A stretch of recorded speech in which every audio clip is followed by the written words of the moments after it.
You okay, buddy? Yeah. You sure? You're breathing heavy. I'm okay. Good. Relax. To start, I just need some basic information. Basic? Simple things. Okay. Let's start with an easy one. What's your name? Roy. Roy what? Frommier. Well, Mr. Frommier, how old are you? 16. Go to school? No. Why not? Don't know. Just don't. Live alone? No. You live with your mother and your brother Bill, don't you? Yeah. Good, good. You're doing fine. But now I'll need to ask you some harder questions. Okay? Can you handle that? Yeah. Good boy. Your brother is in some hot water, isn't he? He's being accused of something bad. Accused? He did something bad to a little girl, Jenny Connor. Oh. To be frank, Mr. Frommier, I think you might know something about that. That's why you're here today. I think you have a story about Bill and the little girl. Don't be shy. Relax. You aren't in any trouble. Just answer me one question. Did you see Bill and Jenny go into the woods? I didn't see them. Really? I saw Jenny, but Bill was home. You say you saw Jenny go into the woods, but Bill was at home? Yeah. Mr. Frommier, I find that a wee bit hard to believe. You know, we found Bill's jacket in the woods. We found his jacket soaked with a pint of blood. Jenny's blood. We found her too. Funny enough, she was just a few yards away. We took some pictures. Wanna see? Pictures? Of the body. Wanna see? No. No, I expect you don't. They're not pretty. But nevertheless, they beg a question. What was Jenny's blood doing on Bill's jacket? And why do we have a dozen witnesses claim to have seen them leave together from the football game? Witnesses? Mr. Frommier, I know you followed them from the field. We have it on CCTV. So I ask you again, did you see Bill take Jenny into the woods? Did you? I didn't. I think you're lying. Bill was home. We go together from football. Bill said take Jenny home. You took Jenny? It was cold. Bill said take Jenny and take my jacket. I said let's go into the woods. Jenny said no. It made me mad. I pushed her. She hurt her head. What? I hit her in the woods. I was scared. I didn't want to get in trouble. She woke up. She was mad and screaming, so I hit her. I hit her so that she would shut up. And the jacket? Jacket? Bill's jacket. I hid it. Where? Under my bed. Christ. No, not under your bed. Think. For once in your life, fucking think. You hid it in the woods. I hid it in the woods. Yeah, don't forget. It's important. Sorry. When they ask for real, you have to remember. I'm sorry for swearing. I hate seeing you made a fool of, is all. I know, Bill.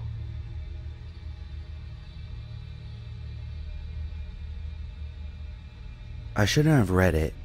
It was a normal day, and it was just one of the numerous posts I clicked on. It wasn't weird or anything, just another post. Another random scary story that was made up by an anonymous user. It wasn't even that terrifying. But after reading that post, it was as if something had changed in the air. I can't even explain it. The way the air seemed to be breathing with me as I read the post creeped me out. In, out. Can you feel it? The air became heavy, pressing against your chest. Breathe again. Breathe slowly, and then you'll hear it.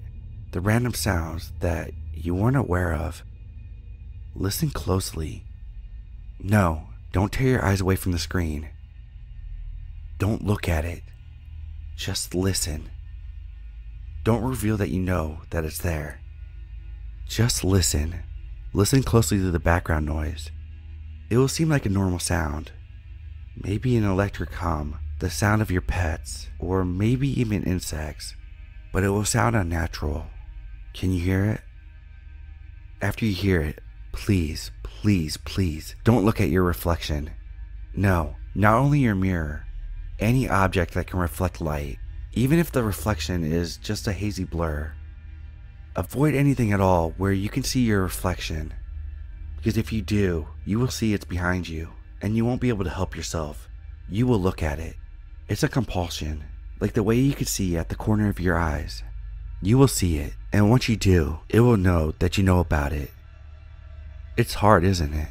That's why I shouldn't have read it, and you shouldn't have read it too.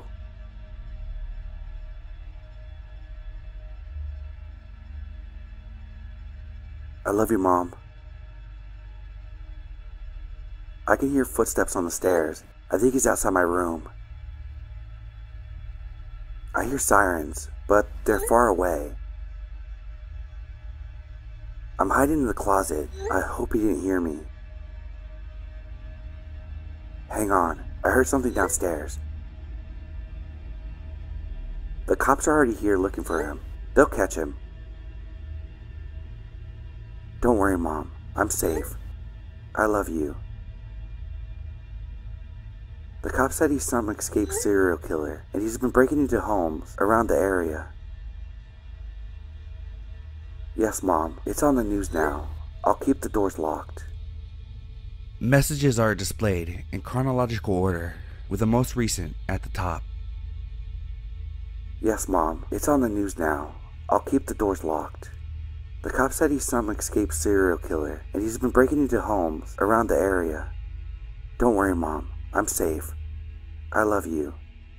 The cops are already here looking for him. They'll catch him. Hang on. I heard something downstairs.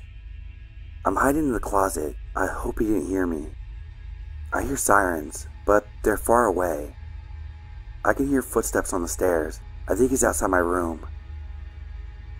I love you, Mom.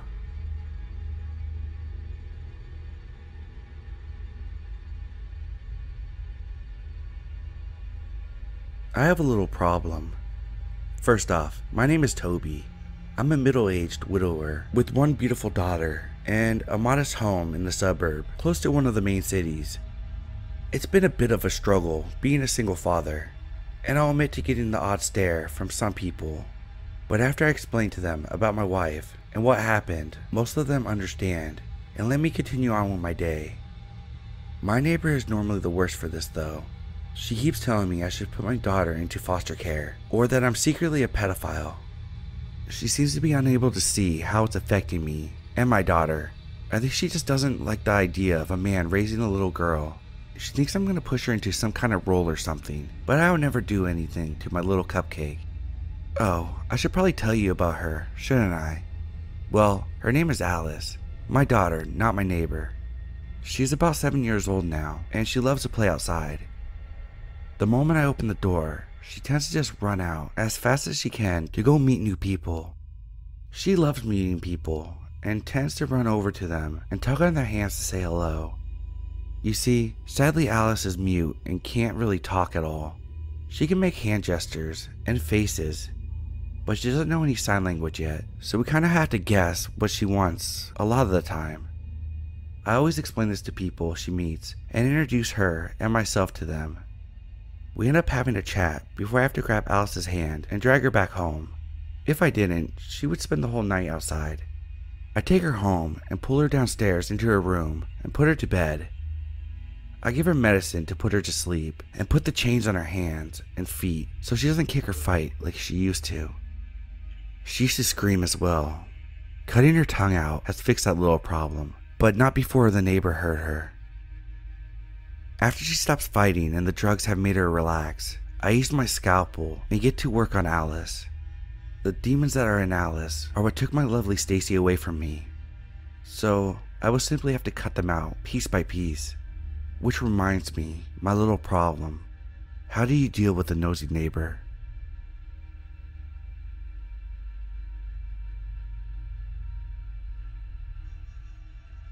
I have a request. First off, hi, my name is Daniel, and I have a small request for you all.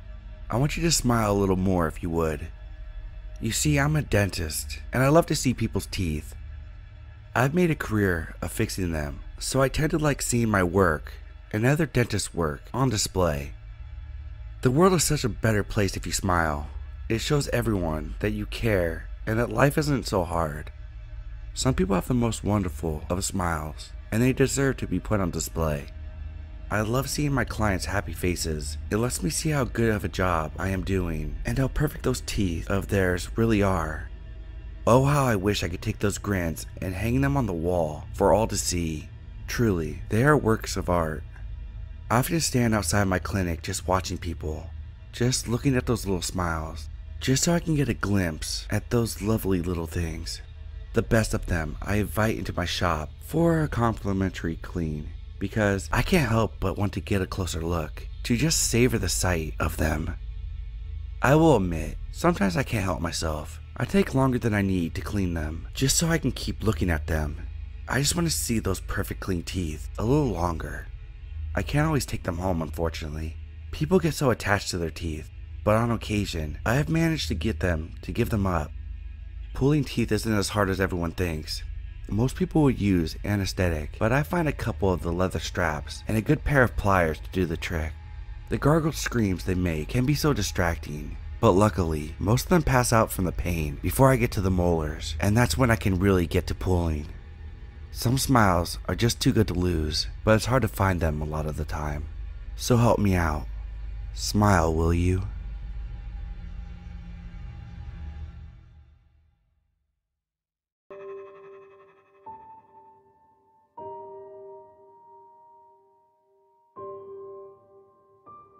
I've been a wedding photographer for nearly 10 years, and I thought I'd seen it all.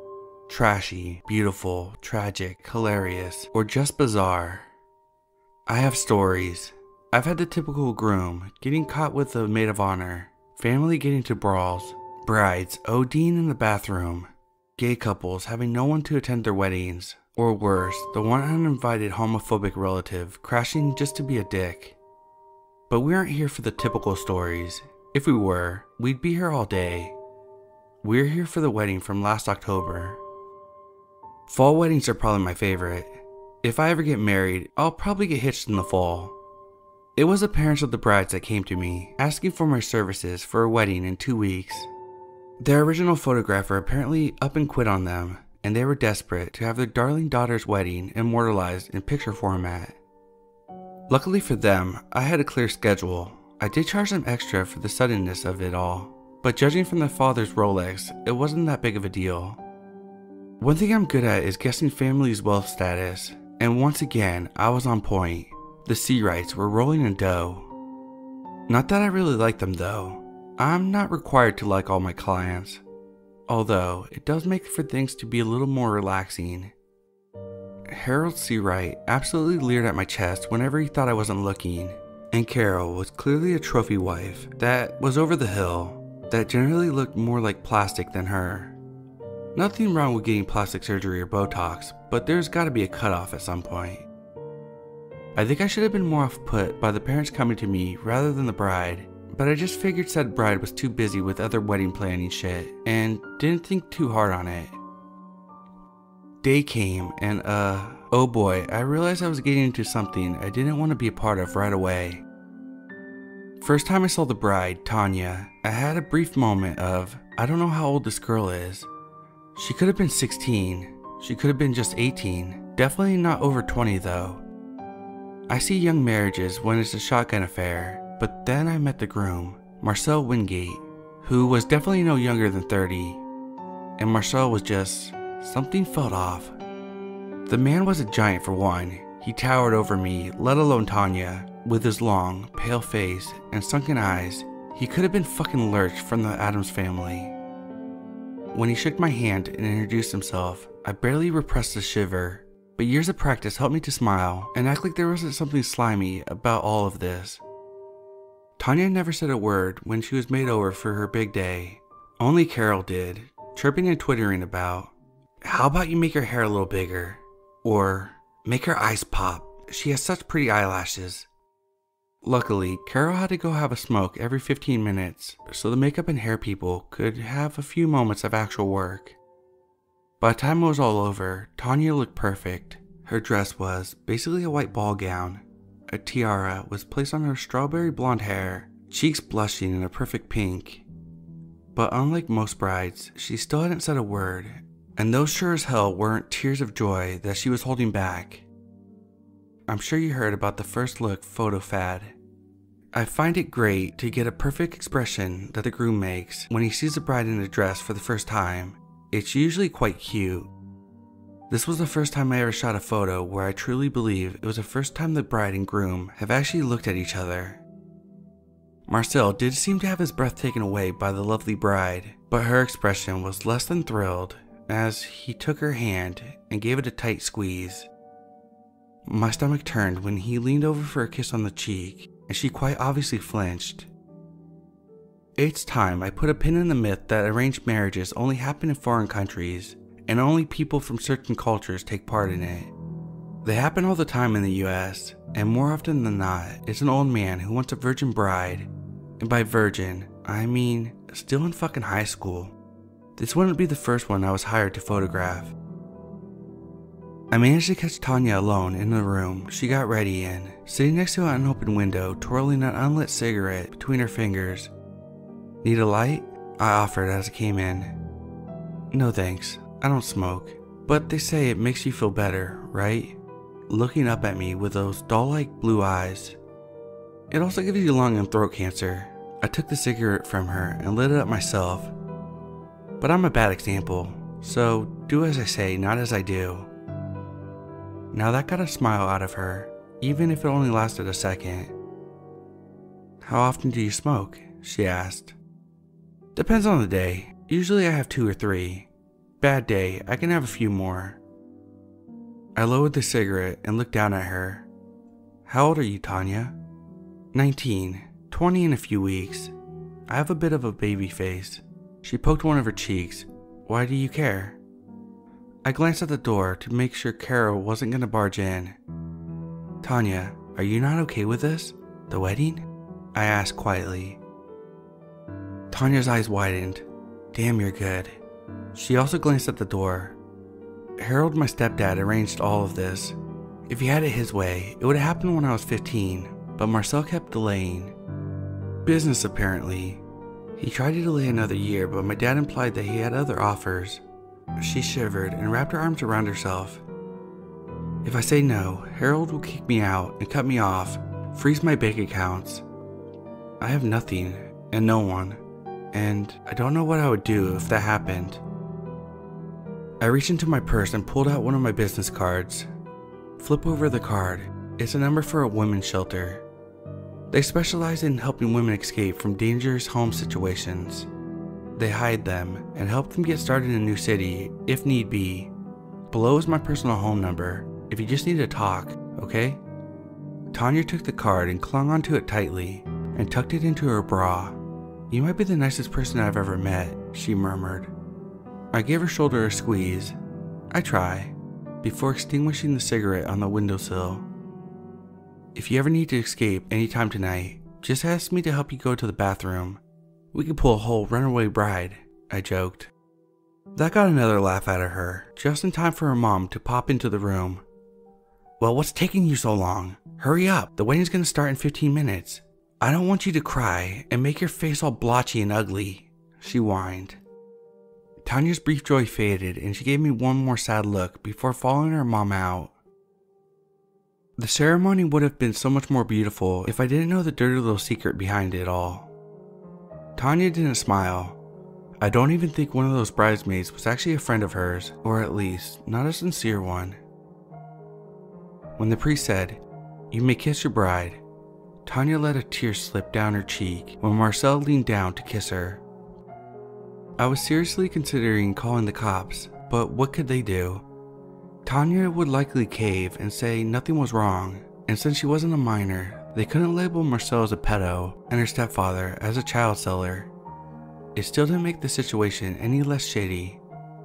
All I could do was snap pictures of the worst day of Tanya's life. At the reception, I was constantly being nagged by Carol about what pictures to take, to the point where I wanted to rip her hair out. But I did notice something different about the first dance between the couple. Tanya at first was stiff as a board, reluctant to even touch Marcel, but he leaned down and whispered something into her ear. Her entire demeanor changed in the blink of an eye to one of surprise, and I managed to read her lips. "Really?" Marcel nodded, and I managed to catch a picture of the first smile Tanya had since she said "I do." By the end of the dance, she was actually starting to get into it, resting her head on his chest and swaying to 1,000 years. It was a complete 180 change. Tanya was now one of the happiest and, dare I say, flirtiest brides I've ever seen. She leaned up to kiss him on the cheek as I sat down, something that even took Marcel by surprise, judging by how he blushed. I generally started to wonder if Marcel slipped something in her drink to get her acting so happy, when Carol started nagging me again about where her husband was. She was the kind of mother who forgot that this was her child's wedding instead of her own, and she wanted pictures of her and Harold. In order to get the fuck away from her, I told her I'll go find him. He had been hitting up the open bar a little hard that night. I assumed that he was in the bathroom either throwing up or cheating on his wife. It could have gone either way at this point. When I approached the men's room, I heard something that sounded like gargling or swallowing. Ew, I know. But I kinda hoped it would ruin this nasty bitch's day if her husband was really cheating, so I opened the bathroom door with my camera at the ready. I made contact with Harold, or rather, I made contact with Harold's head. It was sitting in the sink, expression twisted in abject horror. The room was soaked in blood, body parts strewn all around the floor. Meanwhile, Marcel had stripped out of his tuxedo and was currently swallowing Harold's arm, whole. Now, I was wondering if I had something slipped in my champagne. Humans can't unhinge their jaw like that, each gulp taking Harold's arm deeper down his throat. I saw the tips of Harold's fingers disappearing like a small wave of goodbye, and then I dropped my camera. Yes, I heard something break. No, I didn't care. I just saw the groom eat the goddamn father of the bride. Marcel's head shot up, and his eyes, before now they were dull, watery gray, but now they were molted brown and red with slitted pupils. I felt frozen when those eyes looked at me. "Oh, I'm terribly sorry. One moment." Marcel turned to the sink that was free of the man's head and vomited. I heard several things clatter on the porcelain before he fetched them out and washed them off. With an embarrassing clearing of his throat, he walked up to me and pulled me into the bathroom. I thought I was dead, but instead Marcel placed several diamonds in my palm. For the camera. I didn't mean to startle you. I managed to get out as I stared at the handful of diamonds. This would pay for more than the camera. Why did you? Devour Harold? Oh, I've wanted to do that for years. Marcel chuckled as he grabbed some paper towels to wipe off his chin. Like that would take away from the fact that he still had a naked body in front of me. A terrible person actually tastes quite divine. You would taste absolutely terrible. It would be like swallowing nails. Meanwhile, a man who offers his own daughter as a sacrificial lamb to someone he knows eats humans. He tastes like the richest cut of steak, cooked medium rare, and seasoned to perfection. Jesus Christ, this twisted situation had taken a whole new level of fucked up. Wait, he is seriously? Oh, absolutely. Marcel snorted, and he'd do it again.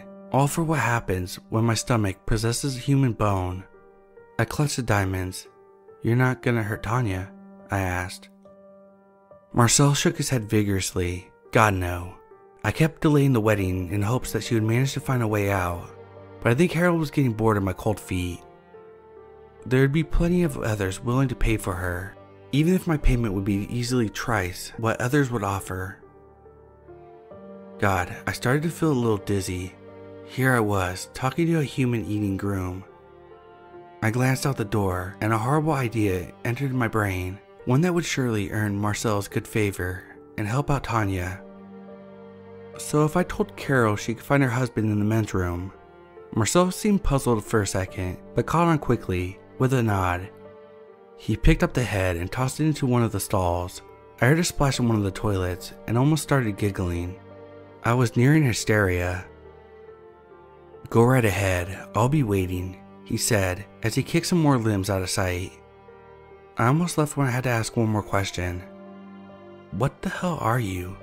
Marcel cocked his head to the side before he changed, just for a second. One moment he was a blood-soaked man, absolutely horrifying but normal. The next he was a snake, sort of. His body was gone, replaced by the body of an anaconda, but his head was still the same, minus the flick of a slim, forked tongue in his mouth. Then he was back to normal. He responded with a shrug. Funny enough, I was hoping you'd tell me. I don't have a clue. I left the bathroom and bumped into Carol almost immediately in the hallway. Well, where is he? I pointed my thumb towards the bathroom.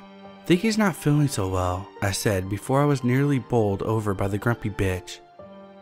I watched long enough for her to open the door and for the scaled tail to shoot out, snag her around the arm and drag her into the bathroom before I headed back to the wedding. The problem seemed to solve itself. Marcel came back, the men's room locked after apparently someone got quite sick in there. Tanya no longer had to behave a certain way to please her mom, and I think she had a good night. I used my backup camera to make sure I got all the pictures of her smiling. Carol and Harold vanished into thin air, never to be seen or heard from again, and the Diamonds paid for quite a nice new camera. Like I said, it's been a year, and I sure as hell haven't forgotten about the wedding. But what prompted me to share it was that I got a friend request from Tanya on Facebook. I normally don't accept friend requests from previous clients, but this one time I chose to make an exception. She does look so much better. She's going to college. She now sculpts and paints. She regularly volunteers at the women's shelter I directed her to when we first met. And every Friday night is a group date night at the local arcade with some of Marcel's friends that now appeared to be her friends as well. Apparently, Marcel is quite a Dance Revolution master, but is terrible at shooting games. Her most recent photo was her and Marcel smiling, and she was holding up an ultrasound picture.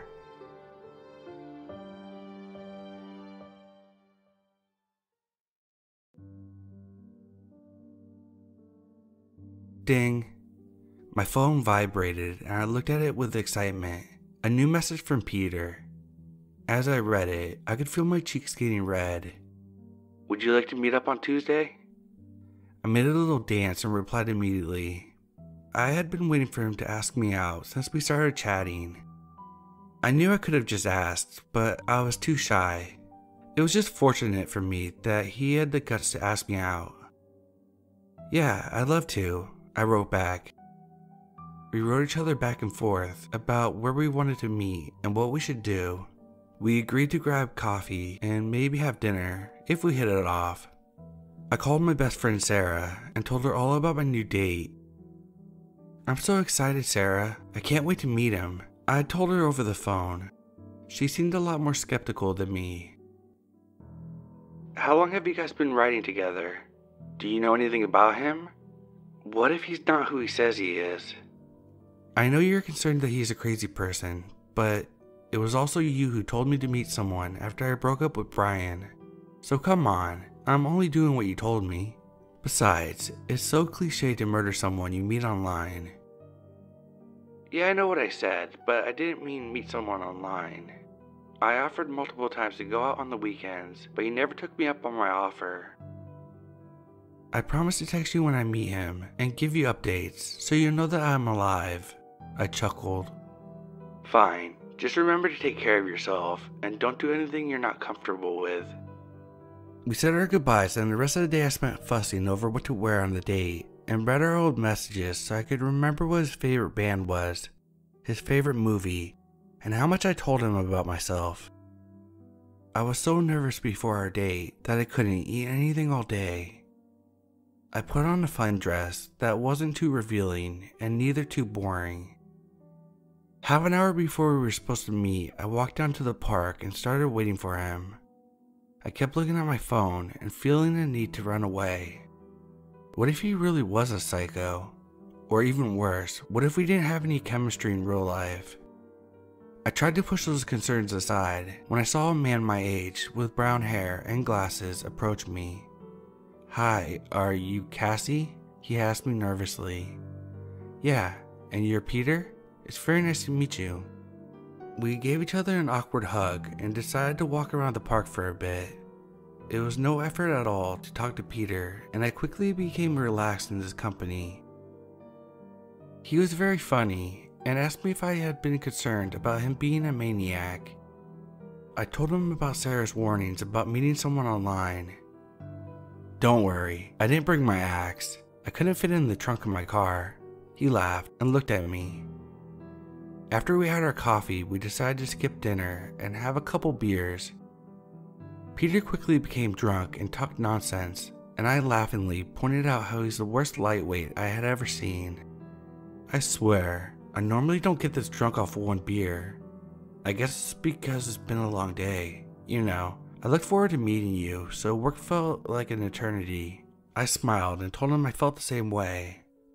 It soon became clear that I had to take Peter home after he had a couple beers. I didn't mind helping him find his way home, and it's not like I was already going to sleep with him or anything. I just felt like it was the right thing to do. He lived a couple streets from the bar, and with me supporting most of his weight, we finally got there. Peter kept missing the keyhole, so I took the keys from him and let us inside. He almost fell on the floor but managed to stumble through the small apartment and land on his bed. I couldn't help but laugh a little, and I closed the door. I made sure it was locked before I walked into his bedroom. Peter had trouble keeping his eyes open, but I was sure that he saw me pull out the rope and the butterfly knife from my big purse. His eyes almost disappeared under his hair as he saw me get ready for business. I know you didn't expect this. Most of you guys never do, but it's just way easier to find people online. Besides, who would ever be afraid of a small woman in a cute dress with flowers on it? Now you've learned that you probably should have been, but it's way too late for that. I smiled at him with my pearly white teeth as he tried to scream through his sedated state. I couldn't help but laugh at his patheticness and got to work.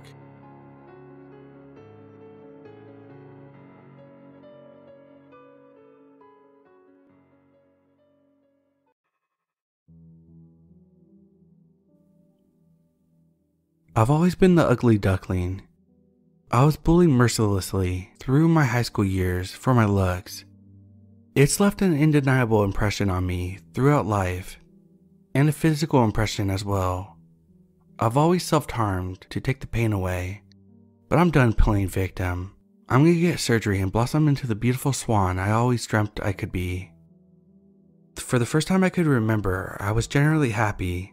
I was soaring on cloud 9. But as I left each doctor consultation, my mood plummeted. These were eye-popping prices they were talking about. For the amount of cosmetic work I wanted, it would take a lifetime to pay for everything. I went to my brother Tom's house to vent. To my shock, he said he could actually help me. He was a failed med student, but that was only because he smoked too much pot and missed classes. He said he would be able to get the medical supplies and conduct the surgeries himself. It sounds insane, I know. I too was understandably nervous about the idea of my brother performing surgeries on me outside of a hospital setting. But he showed me some videos of his trials during med school, and it eased my mind. I couldn't continue life the way I was. I would rather risk death than live another day being this freak. The first thing I wanted were new breasts. My brother got the supplies and we set up a date for the surgery. I was shaking with anxiety, but he pumped me with some drugs and I was out like a light. When I woke up, I had a tremendous pain in my chest, but they were there. I had the breast I always wanted. He even fixed my deformed nipples. The scars looked hideous, but my brother assured me that they would lighten. Next, he performed a rhinoplasty for my new nose. Once again, the nose looked perfect, but the stitches surrounding were horrendous. I couldn't complain though. He was giving me thousands of dollars of surgery for free. I became addicted. I wanted more. I needed more. I immediately had work done to my ears within the same week. I walked out of the house with confidence for the first time, and I think the surgery was actually working. People were giving me looks everywhere I went. I hadn't got this much attention before. I was so excited. I wanted to go home to plan more surgeries. When I went to take a shower, I noticed something alarming. My breasts were discolored, and pus oozed from the stitched area. After my makeup had been washed off and I looked in the mirror, my nose had the same issue, my ears as well. I was mortified and needed answers immediately. As I was about to call him, I saw his photo on the TV. Local man arrested in a string of grave robberies.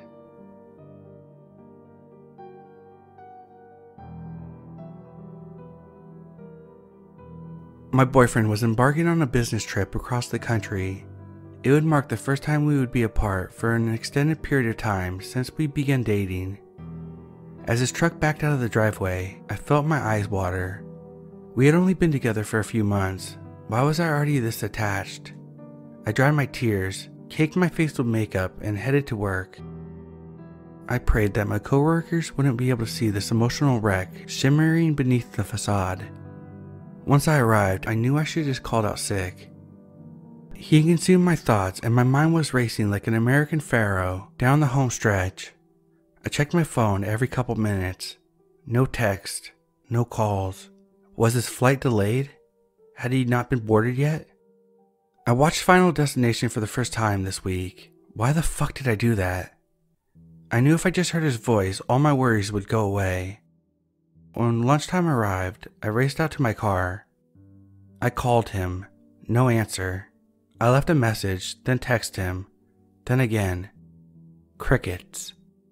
I was losing my mind, and if I returned to work like this, my job would be next. So I made up some bullshit excuse about a family emergency and booked it out of there. I needed to drive to the airport to find out what was going on.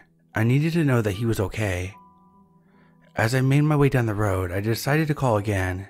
Straight to voicemail. Was he ignoring me? Was he already on his flight? My confusion only intensified when I saw a truck pass me in the opposite direction. Not any truck, his truck. Without thinking, I made an abrupt U-turn and started following him. I kept my distance so he wouldn't spot me, but there wasn't a business trip in the first place. Maybe he was hiding something from me.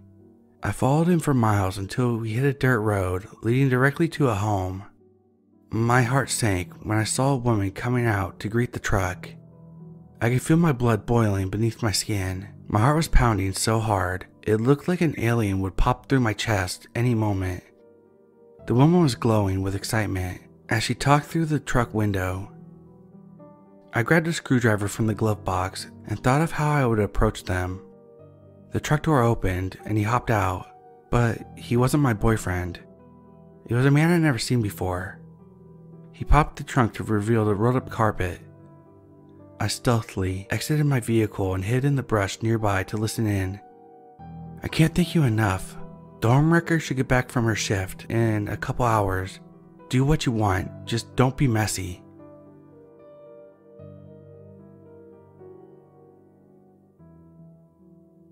Having a stalker is living hell. Constant anxiety, turning every corner in fear, leaving your phone off to avoid calls. It feels like my life has been wasting away and I'm simply playing a game of survival rather than living. It started when I began receiving anonymous letters in my mailbox. Each one became more menacing and explicit. It turned into photos being left. Photos of me, out in public, in my home, while I slept. It then erupted into an onslaught of terror, constant phone calls, obvious signs of tampering in my home, even death threats against family. This sole issue has shaped my life and the way I choose to live. My family distanced themselves a bit after the death threats towards them, then essentially told me to reach out once the situation had been handled. My friendships began to disintegrate. I guess they grew tired of my paranoia bringing down the mood. I had to quit my job because I became frightened to leave my house for such a long duration during the day. The only bright light in my life is my husband. While other guys shied away from dating me, he understood my fears and vowed to help me and support me in any way. I remember our first date ended with him staying the night in his car to look out for my stalker. His commitment and love is everything to me. That's why it hurts me that he's being dragged into this hell, constant letters threatening to kill him, having his tires spiked, and so much more. I remember a big commotion downstairs one night. My husband came sprinting back upstairs into my room and told me that there was a guy in our house, but he chased him out. I thank God for him being there, but I also die inside knowing I put him in this type of danger. My husband took a job at home to accommodate me and provide me with a constant sense of security. We are usually always together, but this day my husband had to go out. I was completely on edge, and to distract my mind, I decided to go on my old Facebook account. I grew bitter seeing all my former friends post about being out partying. I decided I would delete all my photos with them and rid them from my life for good. As I began deleting, I viewed an old photo of us at the beach, smiling, happy, free. In the background, I could see my husband. How funny, I thought. It's like one of those photos that foreshadow our destiny together. I clicked on the next photo and saw my husband in the background again, then another, and another. I could feel the blood drain from my face and instant nausea set in. I shut down the computer and stared blankly ahead. I could see my husband's reflection staring back.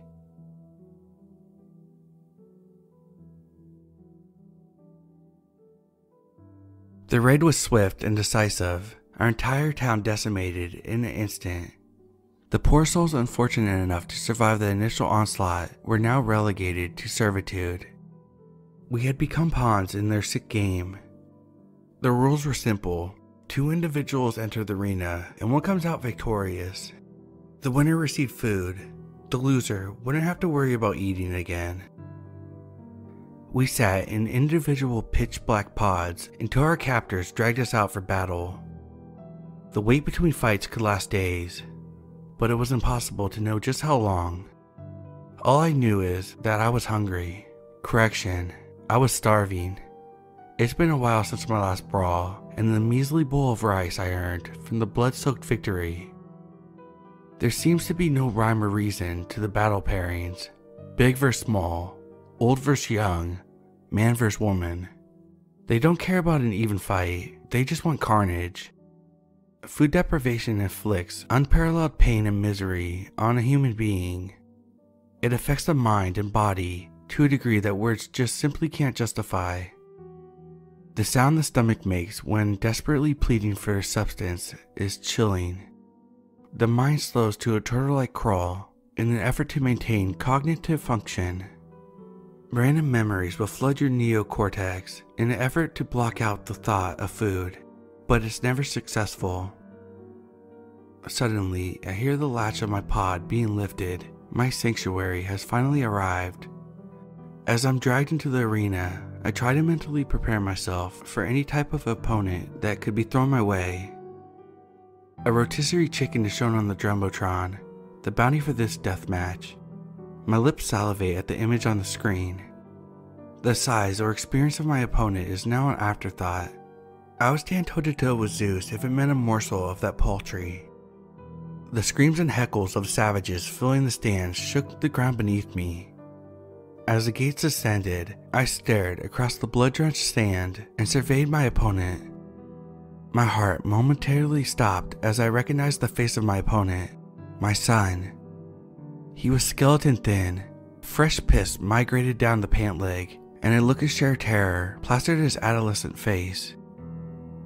I was overcome with emotion and immediately dropped to my knee in prayer. Thank you for allowing me to eat once more.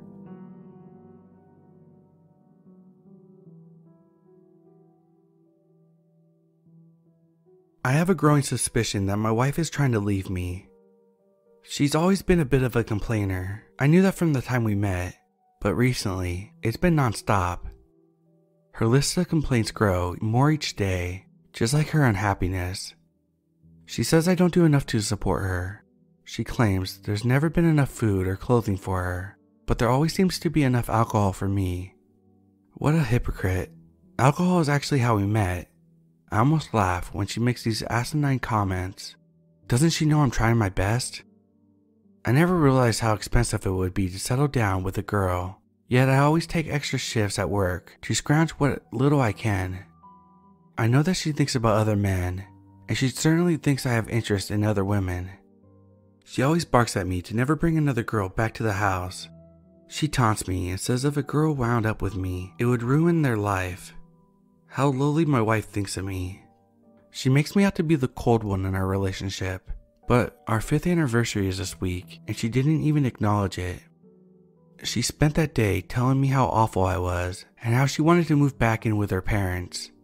Leave me for her parents? The same parents she couldn't wait to get away from when our young love blossomed. Every once in a while, she'll go on a huge tirade about how she'll kill me, or she'll get in contact with the cops for how I've treated her. Part of me hopes she follows through. She's the one that hits me and constantly berates me with abusive language whenever I go near her. Maybe it's time everyone knew she wasn't the angel they made her out to be. She's been quieter than usual, and I feel like today is the day she actually builds up the courage to leave me. The day she tosses aside financial support, consistent love and affection, and tries to begin anew. I pretend to go to work, but I park around the corner. Bingo. I see my wife frantically pounding on the window, screaming on the top of her lungs. I sigh, get out of the car and walk towards the house before she alerts the neighbors. I could have never foreseen this type of behavior out of a runaway that was so eager to come back to my house and share a drink over 5 years ago.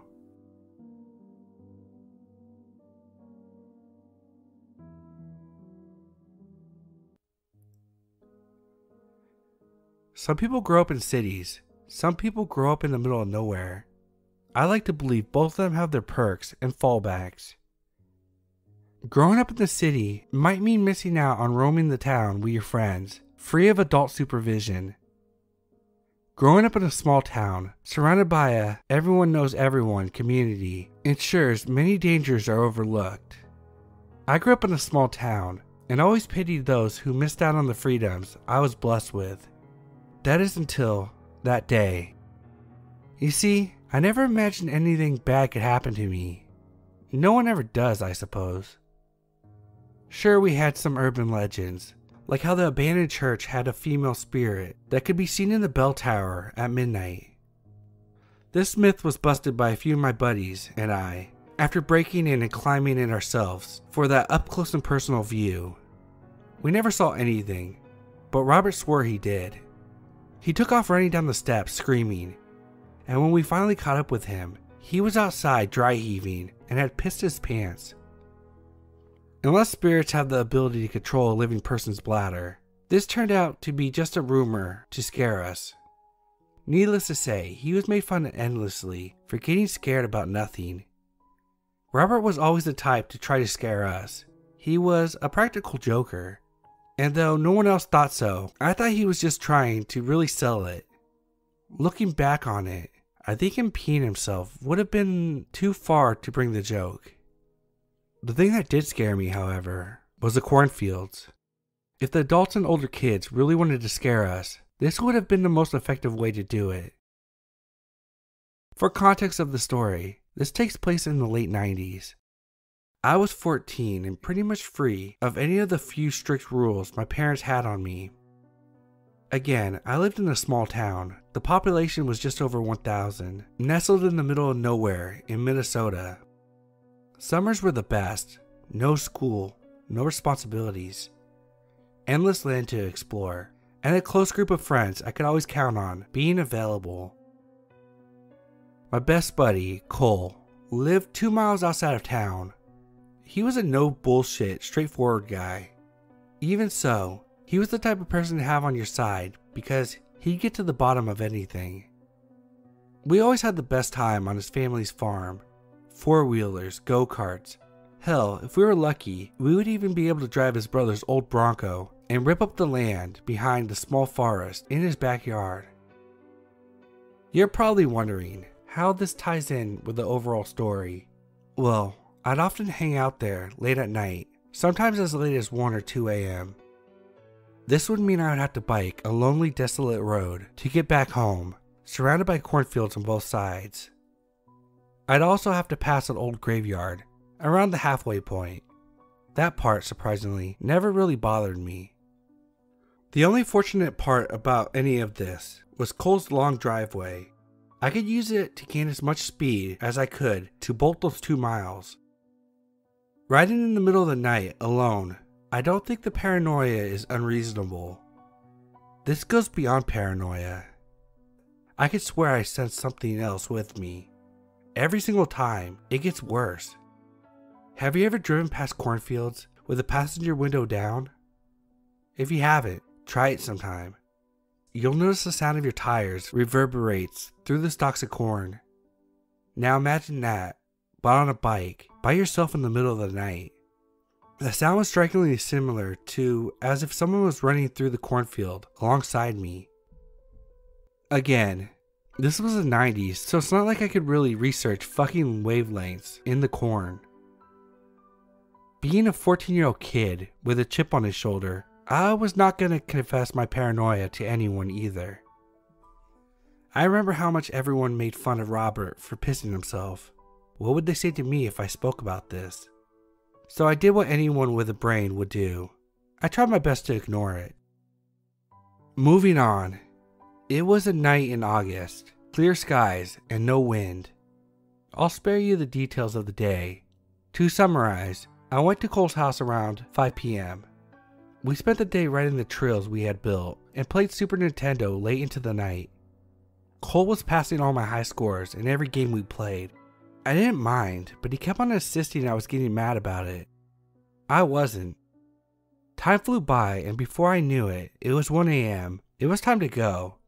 Staying the night would have been preferred because my nerves were on high alert, like a sixth sense. But staying the night was something we never did, for some reason or another. We said our goodbyes and I stepped out into the cool night. I hopped on my bike, gained my usual speed, and I was off. I got about a quarter mile down the road, still pedaling as hard as I could. The sound from the cornfield was overbearing. You would have sworn that Cole's dog was running with me, just one row in. The smart thing to do would have been not to think about it, keep pedaling, and keep my eyes on the road. This sound though, it was getting to me. It was driving me mad. I slowed my pace a bit, and with it, the sound died down. Okay, it's just the noise of the bike. The next thing that happened should have been a red flag. The noise stopped, completely. I look over the cornfield, and nothing looks off. Despite the logic I felt, I take my eyes off the cornfield and put them straight ahead once more. Right in front of me was a black figure. I had no time to react before I was clotheslined off my bike. I hit the ground hard. I was dazed, and it sounded like a flashbang had gone off. Knowing I was in danger, I tried to get back on my feet and run, but my attempt was fruitless. I was being dragged by my foot towards the cornfield. I didn't take the time to look at this thing. I started kicking and flailing, doing anything I could to make it lose its grip it had on me. I lunged myself forward with my hands and kicked out with my free leg as hard as I could. Connecting with the face of this thing, its grip slipped and it fell backwards with my shoe. I got up and took off running. I didn't take the time to figure out which direction I was facing. Instead, I just ran. I could hear it gaining on me. The footsteps were rapidly approaching. I saw a single light in front of me. It was the graveyard. I knew that there was no way that this would help me, but at least I knew I was halfway. Reaching the graveyard and standing in front of the gates, completely exhausted, I realized the footsteps had completely disappeared. Where did it go? My question was soon answered when I saw the creature's silhouette just past the graveyard, standing on the road. What was I gonna do? I turned around, thinking about running back to my friend's house. But as I did, I heard the same noise in the cornfield. The fastest I had ever heard it yet. Within what had to be 2 seconds, it was now standing in the road between Cole's house and I. How was it so fast? This can't be the end. I have so much more life to live. But the odd thing was, it just stood there, as if it was waiting for me. Out of options, I stood staring at the silhouette for what had to be 10 minutes. I felt sick, and I was about to pass out. Whether that be from the fall, the exhaustion, or fear. I leaned up against the gate, slouched down, and collapsed. I woke up some time later. It's impossible to tell you how long I was out for, or if I had passed out. I don't know. But when I glanced up, I finally got my first real look at the creature. His head was poking through the cornstalks across the street. He had on a hoodie. He had those bright, glowing white eyes and the whitest grin I had ever seen. He looked like a serial killer, about to devour his last meal. I don't know how else to explain that grin. His skin was dark and leathery, as if it had been rotting away for some time. The fear I felt was more than I could take, and I passed out once more. I awoke with the biggest headache I had ever experienced. Imagine dropping an anchor on your head. Opening my eyes seemed like a task far too difficult. The memories of the previous night began flooding my mind. It couldn't have been real, could it? No, there's no way. I opened my eyes to find myself in bed. Everything would be fine. It had just been a nightmare. Except, my bed isn't this hard, and the birds are never this loud. Upon opening my eyes, it was confirmed. It was all real. I jolted up, remembering where the man had been. But there was nothing. I walked back to my bike, which was still in the middle of the road, untouched, and pedaled slowly until I got home. It was apparently still pretty early, just past 7 a.m. to be exact. Too early for my parents to be awake, to start getting ready for work. Still exhausted, I laid in my bed, hoping sleep would take me over. It never did. I laid awake in bed all day and passed out later that night. After that night, I became recluse. The runner, as I later would dub this creature, ran through my mind every single day. I didn't go out anymore that summer, despite friends coming over constantly to check up on me. They eventually gave up, the same way I gave up on making sense of that day's events. School was back in session, and life moved on. You see, legends like this should end after a one-time encounter. The only way these things come back to haunt you is if you let it. I made the biggest mistake of my life at the end of that school year. Maybe the second biggest mistake. It's tough to say. Either way, if I would have kept my mouth shut, this would have been the end of the story. There's a chance I could have gotten past this at some point. But no, I had to fuck it all up. Robert was always a close friend. It was only natural for him to pull me aside one day after school. He cared. He always did. Remembering the incident at the church, I thought he would believe me. If there was someone to open up to, it had to be him. He basically pinned me into the corner, explained how everyone was concerned about me. He said he just wanted to know what was going on, so I told him everything. It felt good to finally get it off my chest. He was silent for a time. Turns out, I was right to think that he believed me. He brought up the night at the church. We hung out that night, talked about both our stories, and the lasting effects of them for hours. Summer started, and I still wasn't ready to go out. Robert would come over from time to time, and I could tell the fact that I wouldn't go out really bothered him.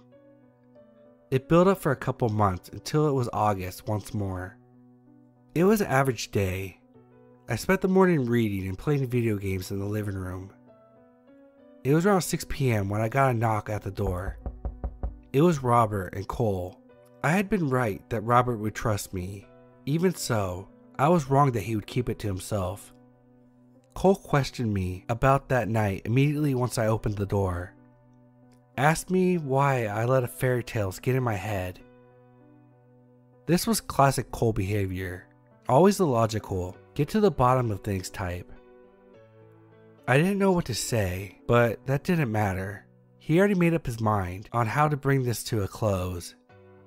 His plan was to bring Robert and I to the same road at midnight and take 10 steps in the cornfield. He would prove once and for all that there was nothing to be afraid of. It goes without saying that I begged him not to do it.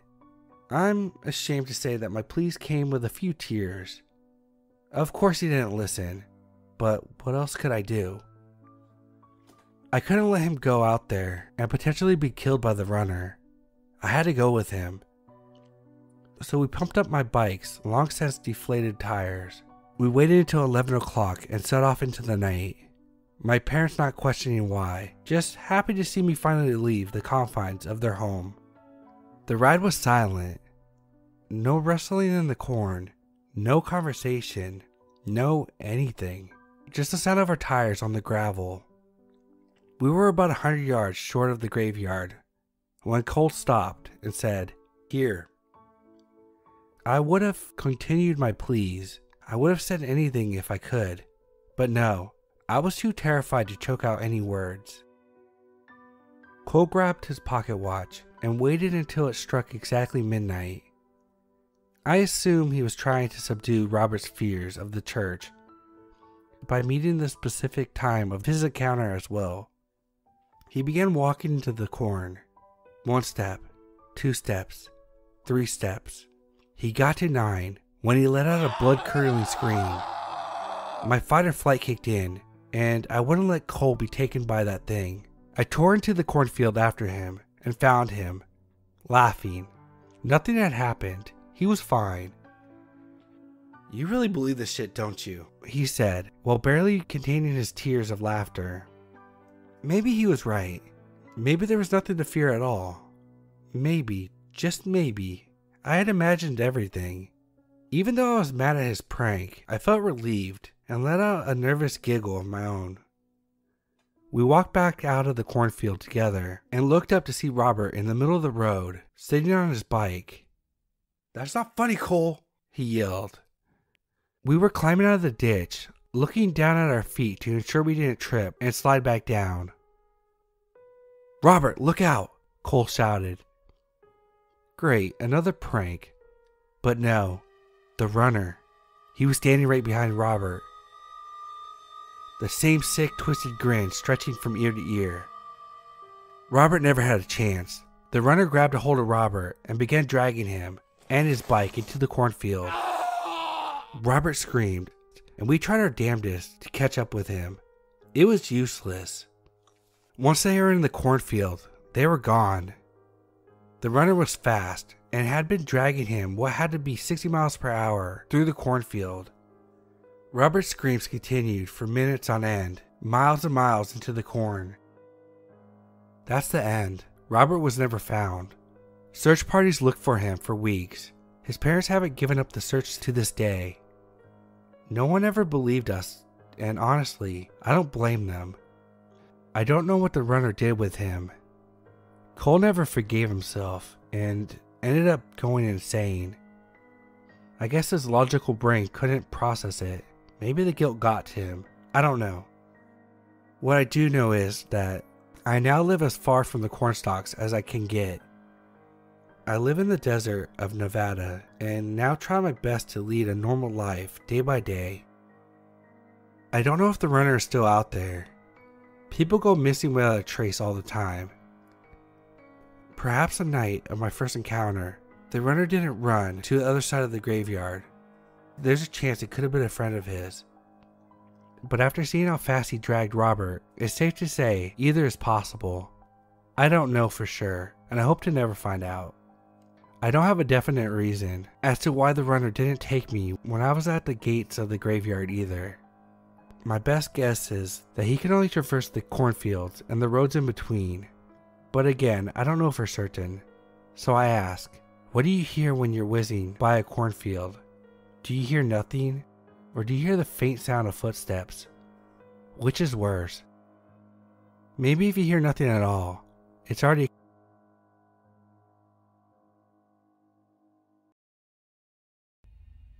I'm extremely worried about my mother.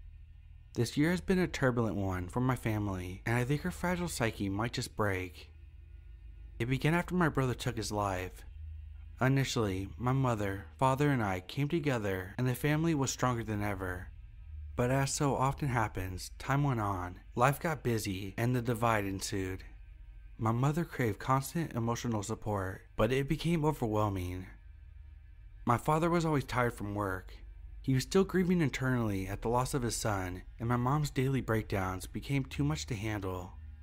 Mom began cutting herself and threatening her own suicide as a last-ditch effort to win my father's love and affection, but it was futile. With the signing of a few papers, a 20-year marriage evaporated. Mom went into a complete tailspin post-divorce. She stopped cooking, stopped cleaning, she stopped bathing, and she stopped talking. We lived in a house of silence until the nighttime came, when I could hear howls of heartbreak echo through the home. I loved my mom, but I knew it wasn't healthy for me to stay in this situation. The morning after another sleepless night, I told her I wanted to go live with my dad, at least until she pulled herself together. For the first time in weeks, she spoke, but it was the same she had used on my father. She told me if I leave, she'll have nothing to live for and kill herself. I told her she had stopped living a while ago. She's simply surviving at this point. I told her she needed some help, and when I got home from school, we could talk about it. When I arrived home, an eerie feeling crept over me. The house was pitch black, and my mom was nowhere in sight. I investigated the downstairs and found nothing. I checked her bedroom upstairs, as well as the bathroom, but they were clear. I walked down the hallway to my room and saw a dimly lit candle on the dresser. It was illuminating a note. I began reading, and a chill ran up my spine just after the first few words. This wasn't a note, it was a suicide letter. My chest was pounding and I began to sweat. With each cryptic line, my heart sank deeper and tears flooded my eyes until I reached the bottom of the letter. When I reached the final two words, I became frozen in fear and the letter slipped from my grip. The final two words were simply the first and last name. My name. Suddenly, I felt a cold breeze on my door slamming behind me. The candle went out and the room went dark.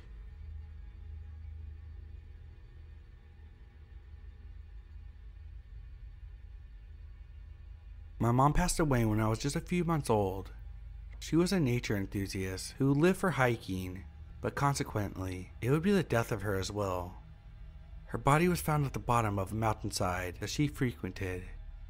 The impact of the fall was so severe that my family had to have a closed casket funeral.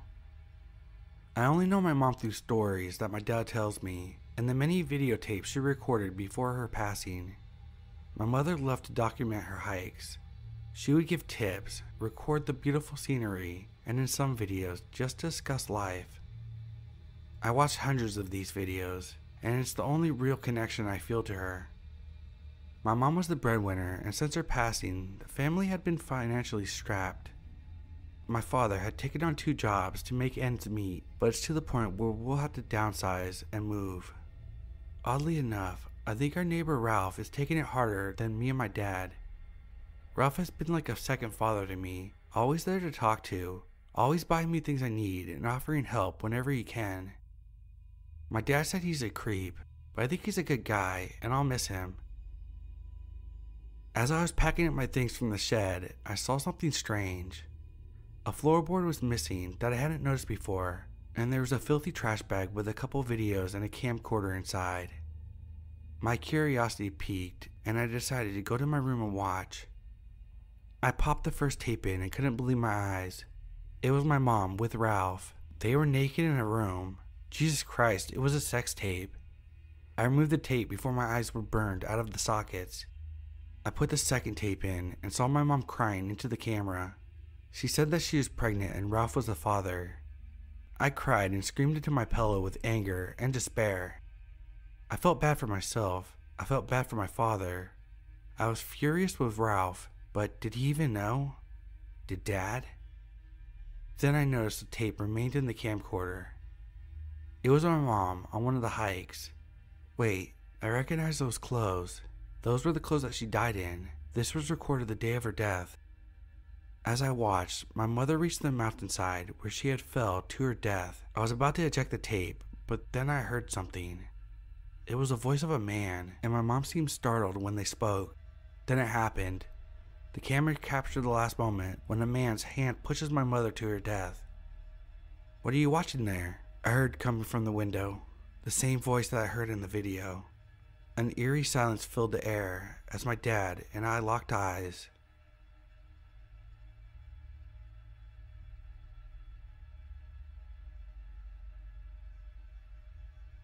I haven't seen a clock or the outside for a while, so I can't be certain, but I believe it's day 17 of my forced incarceration.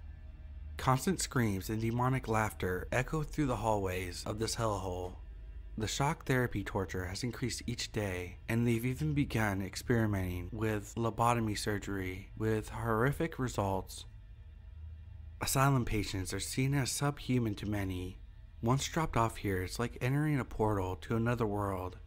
Families don't visit, and the state leaves full control of the facilities to the doctors, nurses, and guards. That means, as this torture is ratcheted up, no one from the outside world is coming to stop it. Nobody knows or even cares what's happening behind these walls. Food rations have been put in place for the sheer purpose of inflicting suffering. They force medication into us, oftentimes on empty stomach, which creates awful nausea and discomfort. They prance around the facility in matching white uniforms, bestowing the phony title of doctors and nurses upon themselves. But in reality, they're just an organized mob. I've been observing the behavior at night, and what I've seen is bone-chilling. Increasingly, people have been forcefully removed from their rooms and not returned. In the last few days, I've been marched into the cafeteria. I've been overwhelmed with a pungent odor. I tell myself I'm crazy and it can't be what I think it is. My mind races with inhuman thoughts, but I'm starving, so I eat the chunky meat soup as served and don't dare to question what it is. I've only remained alive due to my obedience. The beating has become increasingly violent, and they've begun raiding rooms without notice for contraband. Paranoia has set in, and they believe that we're planning a revolt. Discovery of this note is a certain death sentence, so I must hide it away now. I pray order can be restored, but if not, I believe this as evidence of the horrible conditions and the atrocities that have been committed under this roof. God save us all. Dr. Williams. Day 17 of inmates running the asylum.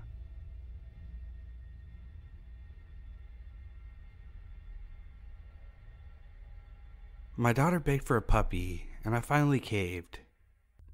After work, I'll take her over to the local puppy shop, run by old Earl.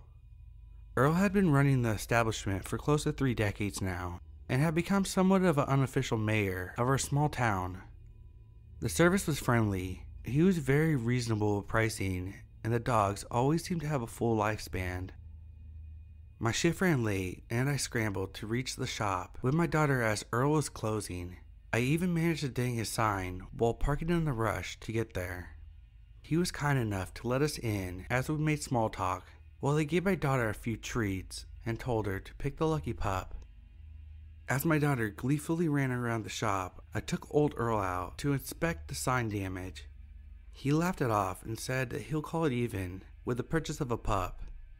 When we walked back inside, my daughter was missing. It was a small shop, and I began to think she wandered outside to find us at some point. I tried to keep calm, but Earl filled me with concern when he told me he would need to check the basement because the drugs used for euthanasia are stored down there.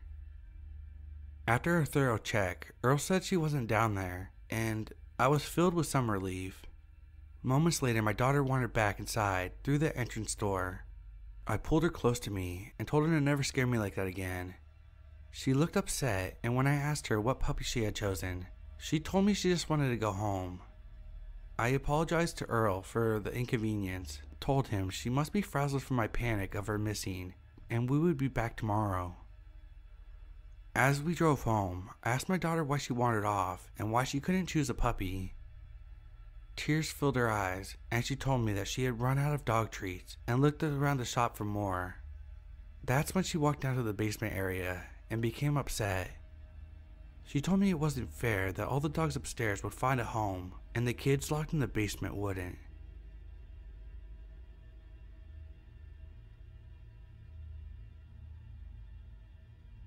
I laid poolside perfecting my tan for the start of school next month. Mom was in the kitchen cooking her famous fettuccine alfredo, and Dad was on his way home with a movie from Redbox. My life was perfect, but everything was about to change with the arrival of a new neighbor next door. He was a former police officer, probably mid-50s, possessed a firm drill sergeant-like tone, but was very friendly and talkative. Initially, he seemed like a good fit for the neighborhood. He was cordial and always made an effort to wave or say hi, and the presence of someone with law enforcement background provided a sense of security. But things began to unravel quickly, and the catalyst seemed to be me. My neighbor took a sudden and keen interest in me. When I went outside, I could feel his eyes examining me. He would always wander over and try to start conversations, but as soon as he heard or saw my parents, he would leave. He asked me if I had any social media accounts. When I lied and said no, he asked if he could take a picture of me and proceeded to snap a pic before I could reply. I felt completely unnerved and frightened about his intentions for me. For all I knew, he could have been a murderer or a pedophile living mere feet from my home. I knew I needed to delve deeper, so one night I aimed my telescope at his window, and what I saw only amplified the alarm bells going off in my head. This man was fixated on a picture of me on his phone, and I could even see a small stack of photos on his nightstand, a young girl's image on top. My blood ran cold at this, but confirmed my fear. He must be a pedophile. The next day I saw him sneakily rummaging through our trash can. I watched in horror and disbelief as he removed a used tampon, got into his car, and sped off in the night. That was the final straw. I knew that morning that I would have to alert my parents and get in contact with the police. I awoke to the sound of police sirens and loud commotion downstairs. I hopped out of bed and saw my parents being taken away in handcuffs. I started screaming and crying as I rushed towards the doors, but I was stopped by the neighbor. With a horrified expression, he muttered, "I'm so sorry. Those aren't your real parents. You were kidnapped and missing for the past 14 years. DNA tests confirmed it."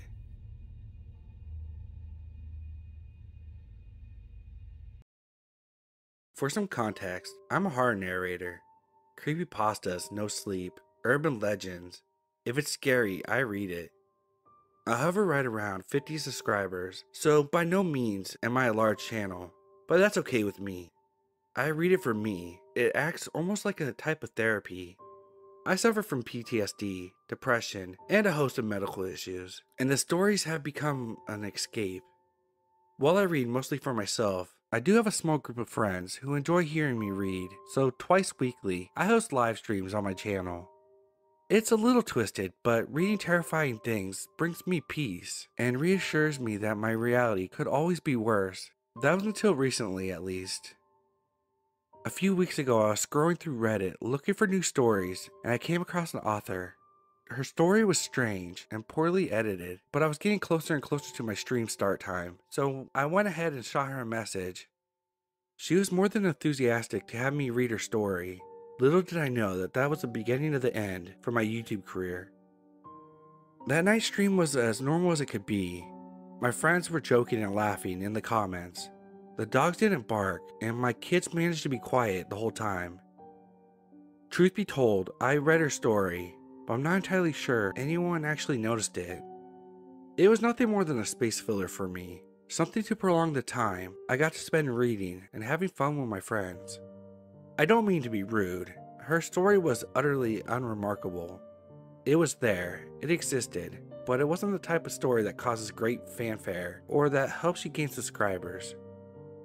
I didn't notice her in the stream, she surely didn't comment. It's not hard for me to notice a newcomer amongst all of my friends. She and her story slipped my mind until a few days later after my stream. She sent me a message telling me how great the stream was and how she had listened to the streams I had recorded in the past over and over again on a loop. It was strange and slightly uncomfortable, but I figured she had just been excited to hear her story read.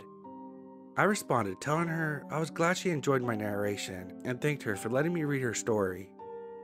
I brushed off the message and went to bed. I can't say that my sleep was restless, but I could say I'm not a fan of being woken up by frantic phone calls from my friends. Apparently, at some point when I was watching the inside of my eyelids, this writer decided to start posting letters to me on Reddit. My friends are like me and have no life. So it didn't take long for them to see the letters and for them to start calling and texting me to warn me about the letters. It was like they were taking turns bombarding me until they knew I was safe. After responding to the text and returning the missed calls, I sat down in front of my laptop, trying to work up the courage to see what she had written. The hair on the back of my neck stood up on end as I was reading her rambling about the voices in her head, how excessively she had been listening to me. She rambled about being sort of a demon and quoted Disney movies with ramblings about murder. I didn't have time to process it before a new message notification popped up. It was this girl. She had messaged me again and sent me a new story asking me to read it. Out of pure, morbid curiosity, I skimmed the story, and not only was it horribly written, it followed no plotline and made no sense at all. Not wanting to be rude and being worried that she may be a serial killer, I sent her a message back. I told her as gently as I could that I thought her story needed work. I said that she really needed to edit it and to flesh it out because it was far too short to narrate. I hoped deeply that she would be offended and would never message me again, but I was extremely wrong. She started bombarding me with links to stories she had written that were longer, but so much worse. They were basically incoherent ramblings and the world's longest run-on sentences. Everyone makes mistakes. There's bound to be errors in writing. It's just a thing that happens, and sometimes those errors make it through the editing process without being caught. But that wasn't the case here. It was like someone tried to write a creepypasta using the predictive text feature on a smartphone. After the fourth installment of what only can be described as a dumpster fire of a story, I decided to take the high road, or the coward's way out, depending on how you look at it. I started to ignore her. To be honest, blocking her didn't really cross my mind at this point. I wish it would have though. I was already stressed out enough without her adding on to it. We were in the middle of a worldwide pandemic. I was fresh out of a divorce and had an upcoming trip to go visit my family. The last thing I wanted or needed was some crazy obsessed chick stalking me. Things went quiet for a few days. If she had been listening to my streams, she would know I was planning a trip, and I think for once she had a coherent thought and probably figured out I wasn't responding to her because of my trip. In reality, while I was busy, I was actively avoiding Reddit and YouTube in hopes that she would find someone else new to cling on to. When I came home from my trip, I was in rough shape, and somehow my internet was knocked out while I was gone, so I had to cancel several streams, making my total time away from YouTube and Reddit roughly 3 weeks, and it was 3 weeks of pure bliss. Yesterday, I was finally able to stream again. As I was setting up the stream and it was counting down, she popped into the chat. My friends were all painfully aware of who she was, so they were all waiting with bated breath, trying to anticipate what she would do.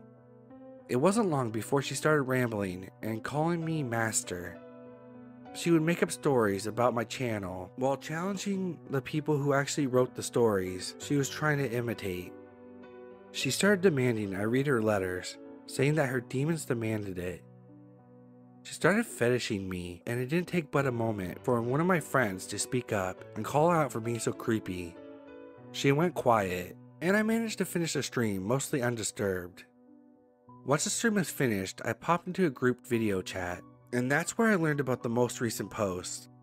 While I was reading, my friends took it upon themselves to conduct some research and found out where she had been posting these letters that she had demanded I read.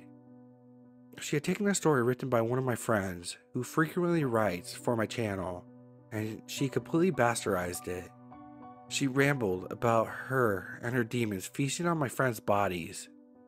She went into detail about me, how she would keep me safe from her demons, and she talked about torturing the various writers who had worked with me in the past. She swore I had promised to read more of her stories, but I never made anyone that promise. She talked about how, with each passing stream, she grew more and more angry when she didn't hear her stories. She went on about her many demons and how she questioned if holding them back was really the best idea after all. At the end of the post, she tagged me and left very thinly veiled threats in hopes of getting me to read her stories. My friends could see the look of pure horror in my face as I finished reading her message. I think they were just as creeped out as I was. A few of them tried to crack jokes to lighten the mood, while a couple others made sure I told my roommate what was happening, and that I had a plan just in case she actually snapped. Before going to bed, I carefully made sure all the doors and windows were locked, and that the pistol I kept on my nightstand was fully loaded. I tucked my kids in, checked on my roommate, and went to bed. When I woke up the next morning, everything seemed normal. I got up and started down towards my kitchen to make my morning cup of coffee. When I walked by the front door, I noticed a small slip of paper peeking out from underneath it, as if someone tried to slide it under the door. When I picked it up, it revealed a crudely drawn picture of a dark figure and what may have been a disemboweled body in his hands. The paper was sprinkled with these dark red, sticky droplets. It was right then I called the police. Since it appeared that someone had not actually been inside my home, they deemed my call as a low priority and took their time getting to my house. While I was waiting for them, I decided to grab my gun and check the outside of my house. Underneath my bedroom window, I found an old aerosol can and some used matches. There were small scorch marks on the paneling, almost as if someone tried to light the vinyl sliding on fire. In between the scorch marks were pictures of knives and axes drawn in what looked like blood. I ran back inside the house to be greeted by my kids. They had just woken up and were wondering where my roommate was. It was his day off, and he would usually make it the point to cook the kids breakfast. I was heading towards his bedroom when I heard the police knocking on the door. I quickly ushered them inside and started to explain what was happening while showing them the messages and comments. The officers stared with blank expressions as I showed them the screenshots, but it wasn't until I showed them the side of the house that they started to get concerned. They questioned me extensively about the possibility that my roommate or kids were playing a prank on me. I assured them that it wasn't my kids or my roommate, and even mentioned that I hadn't seen my roommate all morning. The officers took a report and photos while assuring me that they would send someone to collect evidence from the sliding. They told me to try to get a hold of my roommate and said if I didn't hear from him that evening to give them a call back. While they were walking to their patrol car, one of the officers turned and suggested to me that I pack up the kids and run to the hardware store to get a security system. That was all it took for me to drive to the store. With a pandemic, money was tight, but I bought the most state-of-the-art system the store had. Things had already escalated far beyond what I could imagine, and there's no way I could risk my kids or my roommate's safety. It had alarms, cameras, and it would connect to my phone and send me notifications should any of the doors or windows be opened. The kids were antsy, so we rushed home. As we were pulling into the driveway, I noticed the mailman was making his way up the street. I got the kids inside and was making my way down the driveway when the mailman pulled up to my mailbox. I was halfway down the driveway when he must have opened the mailbox. I say must have because all I remember was a large flash and an ear-shattering boom. The force of the explosion was so strong that it knocked me on my ass. I sat there in shock, watching tatters of the mail and streams of blood and organs dance around me. I didn't even hear the sirens as the police came racing to my house. After being checked out by the paramedics in the back of the ambulance, the police took me inside my house and started asking me questions. Admittedly, I didn't have any answers, but that didn't stop them from asking me. I brought up my stalker and my missing roommate. At that point, I was basically pleading with them. There was no way that this was some sort of coincidence. My hands shook as I stared at the phone in my hands. I knew she had done this. Now I just needed to convince the officers that she was the cause of all of this.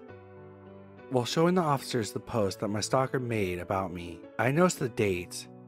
Her final threatening message was posted 2 days before the last stream, and I hadn't seen the post. Could it have been that she was making good on her threats? Did me not reading her stories push her over the edge? When I clicked back on her profile, a message popped up.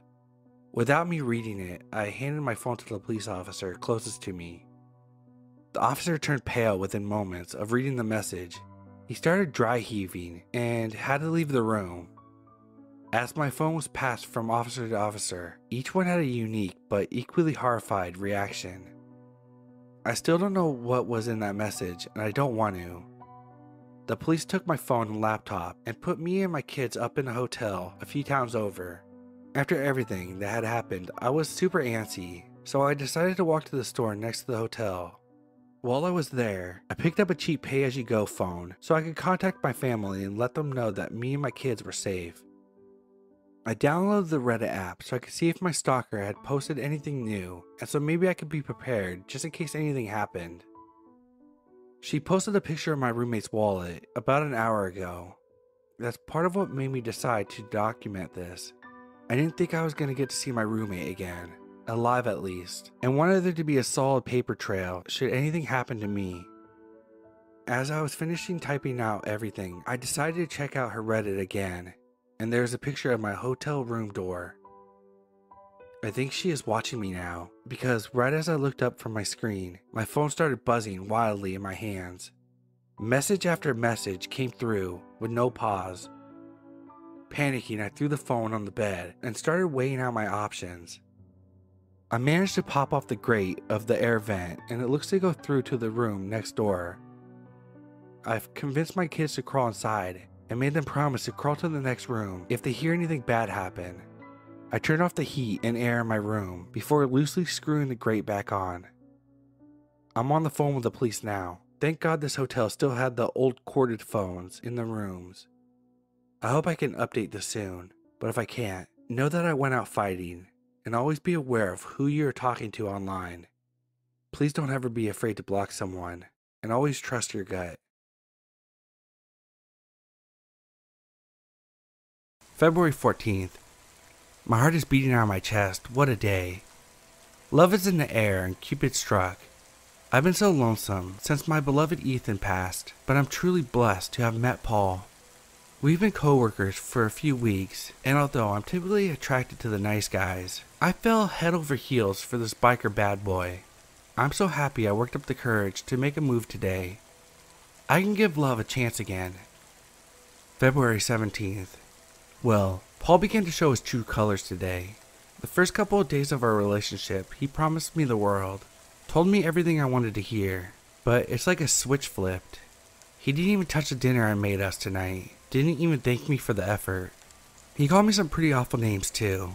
This is the risk you take with a bad boy though. I'm a big girl. I won't let this ruin things between us. February 20th. I called out of work the past couple days because of the black eye Paul gave me. I don't want anyone to see through the makeup and start asking questions. I don't need the suspicions and gossip at work. These things happen in relationships. I forgive him. February 21st. Things are happening so fast. This is crazy. Paul and I are going to put this life behind us and go off the grid. I'm in the process of packing up essentials we need, and then we're off to our forever home. It's a cute little remote cabin in the mountains, away from everything and everybody. Moving into a remote cabin with an ungrateful boyfriend who has been emotionally and physically abusive. Crazy, right? But the heart wants what the heart wants. People have been talking, and I don't want the outside world pulling us apart. I love him and need to try to make this work. I hear Paul screaming from the other room. I better hurry up and pack. Off we go. February 23rd. I'm shaking as I write this. How could I be so stupid? I forgot to double check the locks on Paul's restraints. I had no choice. I had to take his life. I couldn't risk him getting out and attacking me or somehow alerting the police. I'm so heartbroken. I may never find love again. March 1st. Heart be still. I ventured a bit further out than my usual stroll and met the nicest man along the way. He owns a cabin only a mile or so away. I never thought I could move on from Paul, but this man gives me hope. I'll take a walk to his cabin at dark. Wish me luck. The last time the boy was seen alive that Halloween night, he and a few friends were causing mayhem and trick-or-treating. They went to an unlit front porch and rang the bell. Despite there being no decorations or signs, the woman who lived there had clearly not opted into the night's festivities. One of the boy's friends claimed that they simply rang the bell once, but the other admitted that they rang and pounded on the door for over a minute before the woman answered. Maybe that played a part in it, and maybe the remains of recently smashed pumpkins all over their shoes did as well. Personally, I believe that all three of these children were rotten. Doesn't validate what she did, but still. She answered the door in a huff, not bothering to ask what they wanted. "Trick or treat," the boys yelled out, greedily holding their bags out, driven by the self-entitlement that fueled their terrible behavior that night. According to the more honest of the witnesses, the woman, quote, smiled with her mouth, but not with her eyes. She handed the other two their candy, but the boy received no such gift. "For you," she apparently said to him. "It'll be a trick."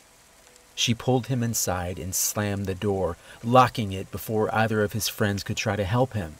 While they pounded on the door and cried out, the witnesses could at least agree upon the details concerning what they heard. The boy cried out from the other side of the door, then begged, then fell silent. Well, maybe he was silent, or maybe his cries couldn't be heard over the woman's cackling. The witnesses ran to the street, and from our estimation, it took about 15 minutes for them to get someone to call the police. From what we can gather, they've been misbehaving all night, and no one in the neighborhood seemed to believe their claims. By the time a squad car showed up, the boy had been inside the woman's house for about 20 minutes. That's all it took. The door was unlocked when our officers entered the home and followed the blood trail to the kitchen. They noticed the smell first.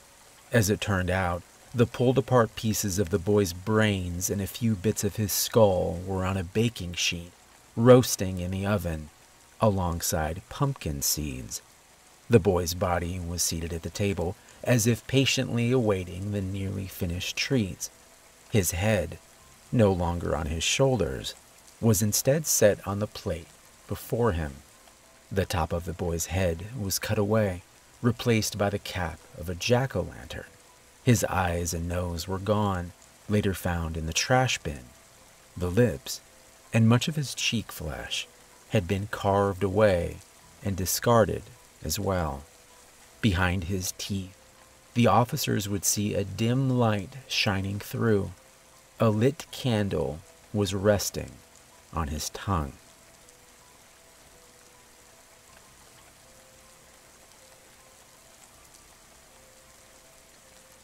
I love my husband.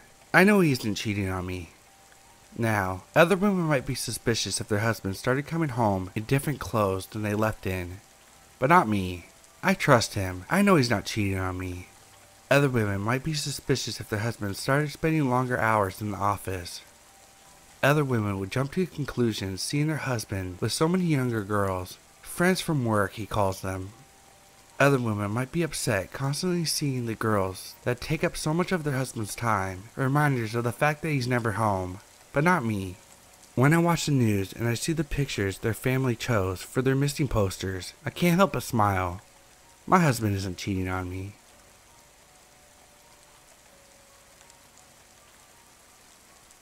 Life changes fast. I remember when times were good, when Mom and Dad were happy and the whole family was still close. Everything unraveled so quickly, it almost doesn't seem real.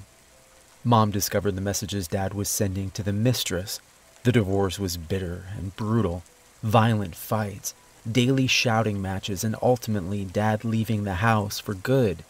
He tried to come around in the beginning and stay connected to my life, but Mom always drove him away. The visits became less frequent and eventually stopped altogether.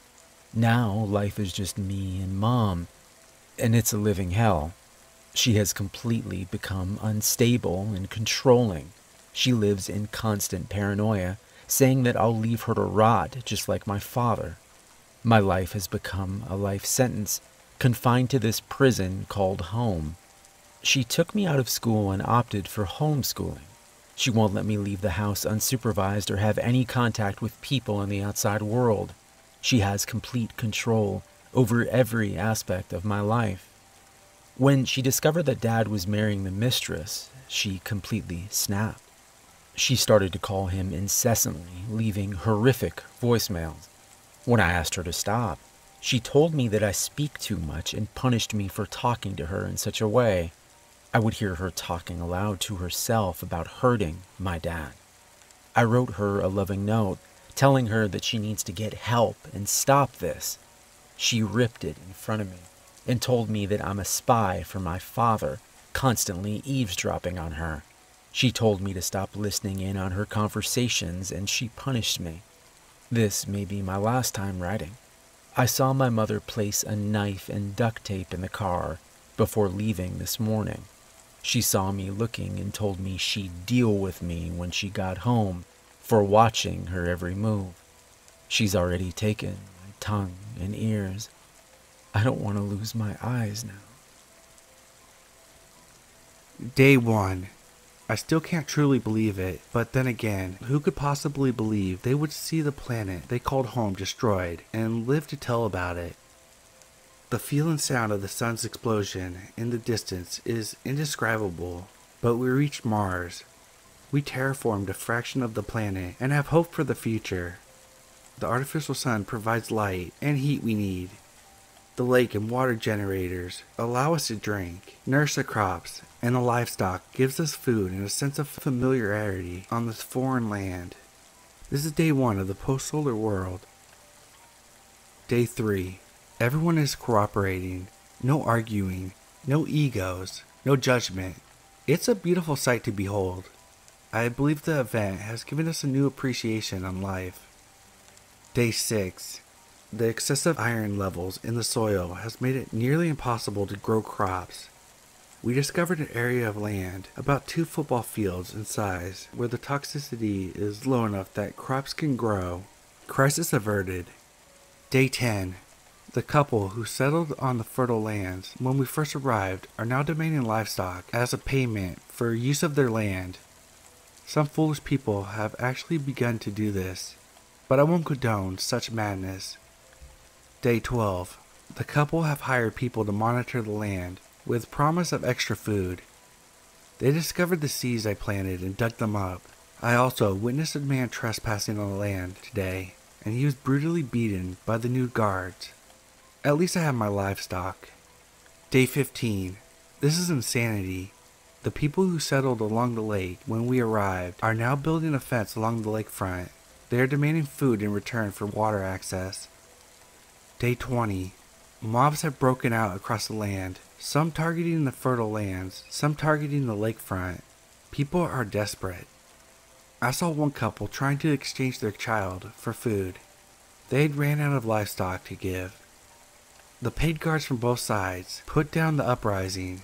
No trial will be had here. The guards quickly carried out executions of all involved. During the commotion, I was able to sneak down to the lake to fill my buckets. Today I cried when the water reached my lips. How has it come to this? Day 30. The controllers of the land and water are allowing people to work in exchange for food and water that they desperately need. I used my final chicken for water. This may be my last chance at survival. Day 45. Someone set a fire to the fertile lands last night and used the farmed excess iron to poison the water supply. Even with the impending doom, the controllers of the land and water won't free us from our servitude. Rumors have spread that they'll use us like livestock now. We brought everything we needed to succeed in this new world. Unfortunately, we also brought man.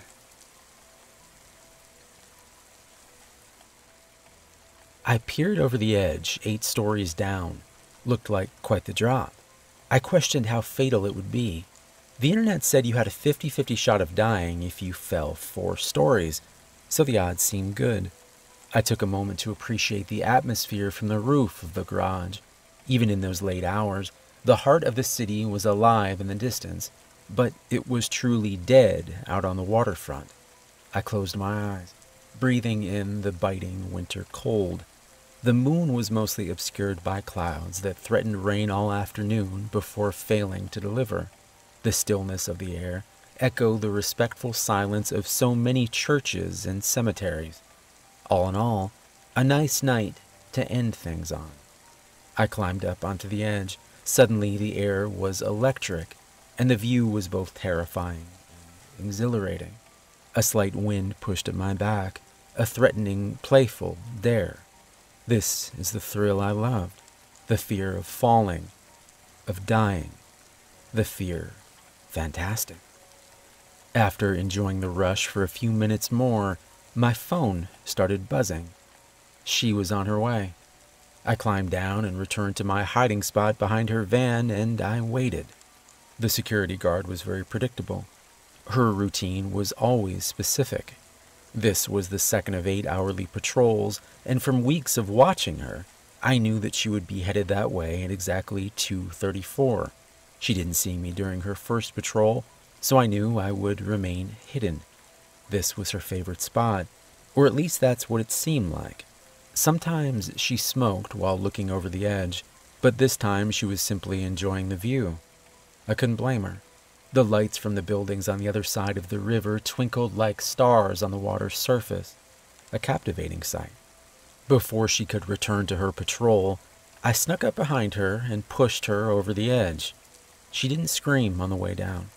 I was almost disappointed, but then I considered that she could have been too petrified by fear, and that made me feel better about it. The fear was my entire motivation, after all. I was looking down at the body, waiting for the blood to start pooling around her. When she began to stir, I started cursing my bad luck, but then she rolled over and looked up at me. She was completely unharmed. No blood, no wounds, just a smile. I ran when she stood back up, heart pounding in my ears, a cold sweat washing over my body and stinging my eyes. I don't know if she let me get away or if I escaped her, but I'm going back there tonight. I'm afraid of whatever she is, but that's the entire point. I was terrified, but God, what a rush. I thought I was a monster. Now I've seen one, and I need to see her again.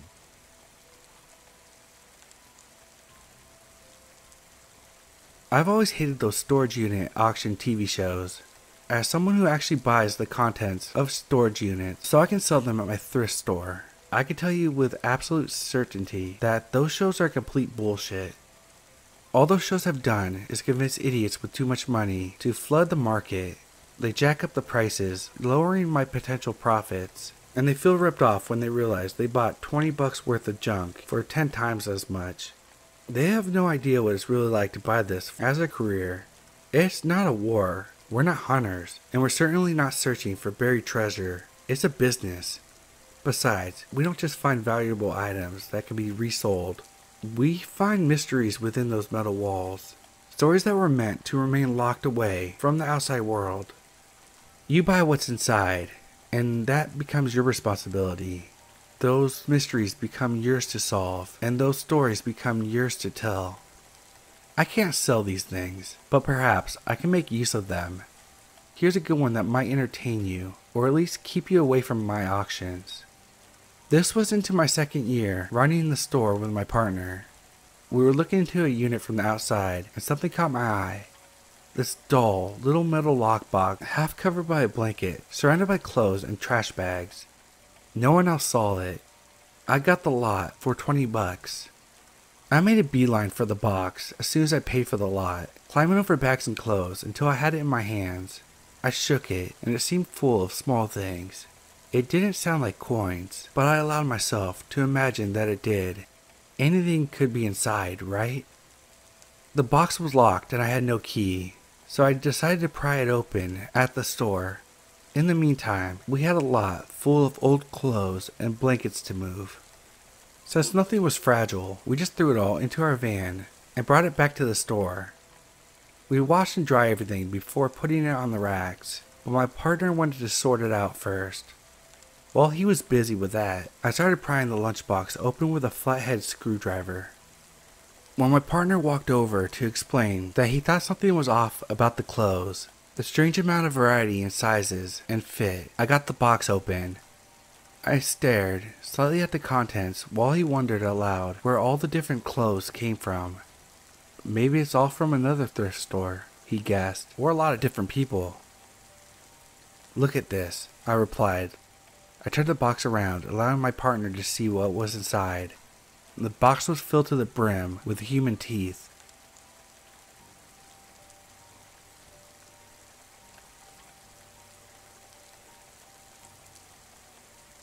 I was 6. I was at a park. I was wearing a pink and white sundress. My mother was talking to her friend. The park was not that crowded. There were not many people there. There was a mat with toys on it. The couple that was by it said it was okay with them for me to play. After about 20 minutes, the nice lady asked if I wanted to go to the toy store. I was so excited. Before I could get in her car, a girl with jeans and a red top grabbed my hand and pulled me away from her. When she did, I started yelling. That caused the lady to panic, driving away without me. My mom ran over. She was panicked. She noticed I had disappeared and was desperately looking for me. At the time, I didn't even know what was going on. I was just mad at the girl for preventing me from going to get more toys. When I found out what the lady was trying to do, though, I still cannot see people in sundresses without shivering. The lady that tried to take me was never caught. Her description matched a woman who kidnapped 28 other kids. They weren't as lucky as I was. My mother tried to find the girl that saved me. She left before my mother found me. I often wondered who she was, until yesterday. You see, I often walk around that same park, hoping to find the girl that saved my life. Yesterday, I put on a cute red top and walked around the park. It was then I saw the lady who tried to take me. She was holding a child by the hand, leading her away. On impulse, I grabbed the child and pulled her out of her hand. When the girl screamed, the lady panicked and drove away. Stunned by the familiarity of the situation, I looked at the crying girl. She wore a pink and white sundress.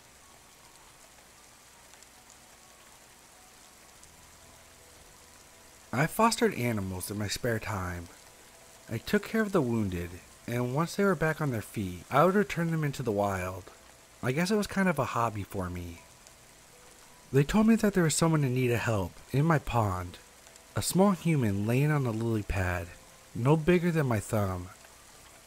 I scooped her up and she didn't move or try to swim away. She just laid there, lifelessly, in my hand. I took her home and made a small bed out of tissues and placed her in a shoebox. I left the lid open as I went to bed that night.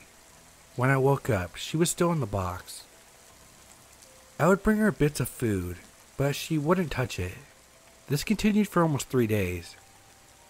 I worried that she would starve, so I started to tell her about the food and how it's made. She would turn and look at me sometimes, but she didn't eat. I kept trying until one night I made spaghetti. It was in the middle of talking when I tilted the plate too much. A meatball rolled off and stopped before her. She picked up the meatball covered in marinara sauce and took a bite out of it. Her first words to me were, "Yummy." She became livelier as the days passed, and she would even sit there on my shoulder. I was worried that she would fall, so I started buying shirts with pockets. She was with me everywhere I went. I bought her a dollhouse, doll-sized clothing, and even a small bed so she can sleep. She always cheered me up, and before I knew it, my whole life revolved around her. One day when I was eating dinner, she finally told me why she was outside in the middle of the pond. She told me that she had a family, but they were murdered.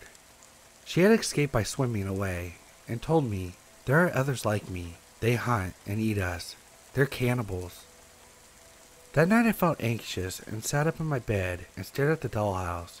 She was sleeping soundly in her bed.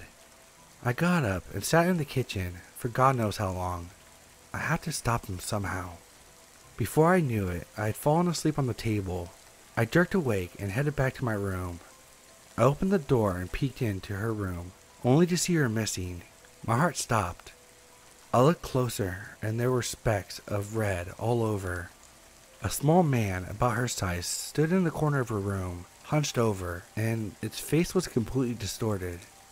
He smiled, teeth sharp and crooked, misshapen red eyes locked with mine, as he held out a gold nugget about the size of a dollar coin. "Here's your half, as promised."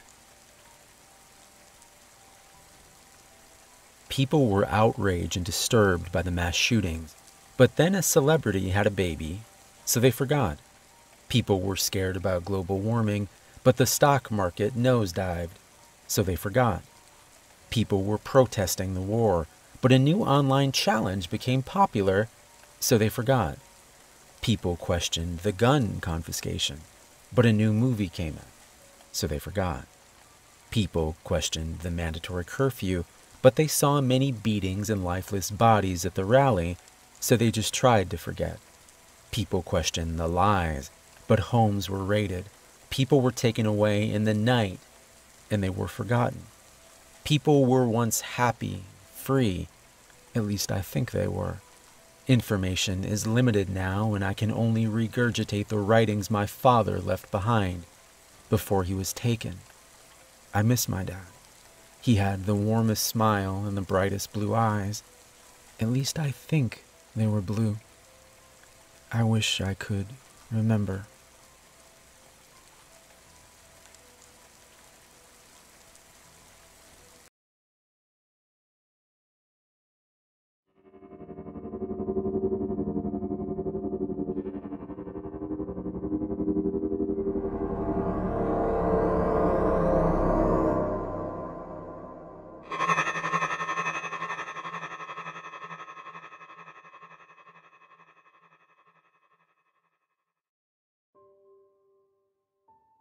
There are only two things worth knowing about hell.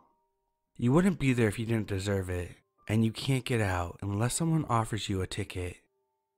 You're probably imagining all sorts of other things worth knowing, such as what the demons look like, and how you'll be punished, and what exactly the thermostat is set to. There's no point speculating though, because all the unpleasant sights and feelings you're imagining are the sensations of a living body that you left far behind. There's no torture worse than the knowledge you're right where you belong, and if you don't believe, I politely suggest you to go to hell and see for yourself. When I was alive, I would have done anything in the name of love, the lengths I would go through just to see her, to hold her, to lose myself in her, until I didn't know myself when I was alone. Until inevitably came the day when I became a stranger to myself, and she became a stranger to me. The two of us had turned to poison in each other's veins. Then I would leave her to pursue a fresh intoxication to make me feel whole again. Happy so long as I didn't remember those I left behind. I had a child, more than one, perhaps many more. I know there was a little girl who suffered for me, shuffled from home to home until she was swallowed by the streets. I know there was a little boy that wished his father would come back again. Although perhaps he wouldn't have if he knew that his father was someone like me. I would tell you their names if I could. I would have to recite them to myself every moment I was in hell, wishing the best for them, though I know they didn't get the best for me. But I was dead, and they were lost, and that's how it was always going to be if I hadn't received a ticket. It wasn't something I earned, or found, or stole, though the devil knows what I would have done to get it. I don't know how long I was mired in misery, but I do know there was no shortage of others who have languished for longer. All that matters is that it was into my hands she pressed that folded paper, and my ears that were blessed with her sweet words. You're free to leave. No one will try to stop you anymore. And don't worry if you ever change your mind. It's a two-way ticket. You can come back whenever you want. I wish I could describe her, my savior, but what word does justice to those who dwell beyond living senses? I could call her Grace, but you would only see slender feet dancing through the grass without capturing the light of her soul.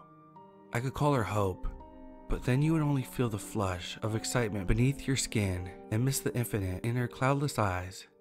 No, I shall not sully her name with any of her improvised words. It's enough that you know that she had the ticket and that she was giving it to me. Why would anyone want to come back? I asked.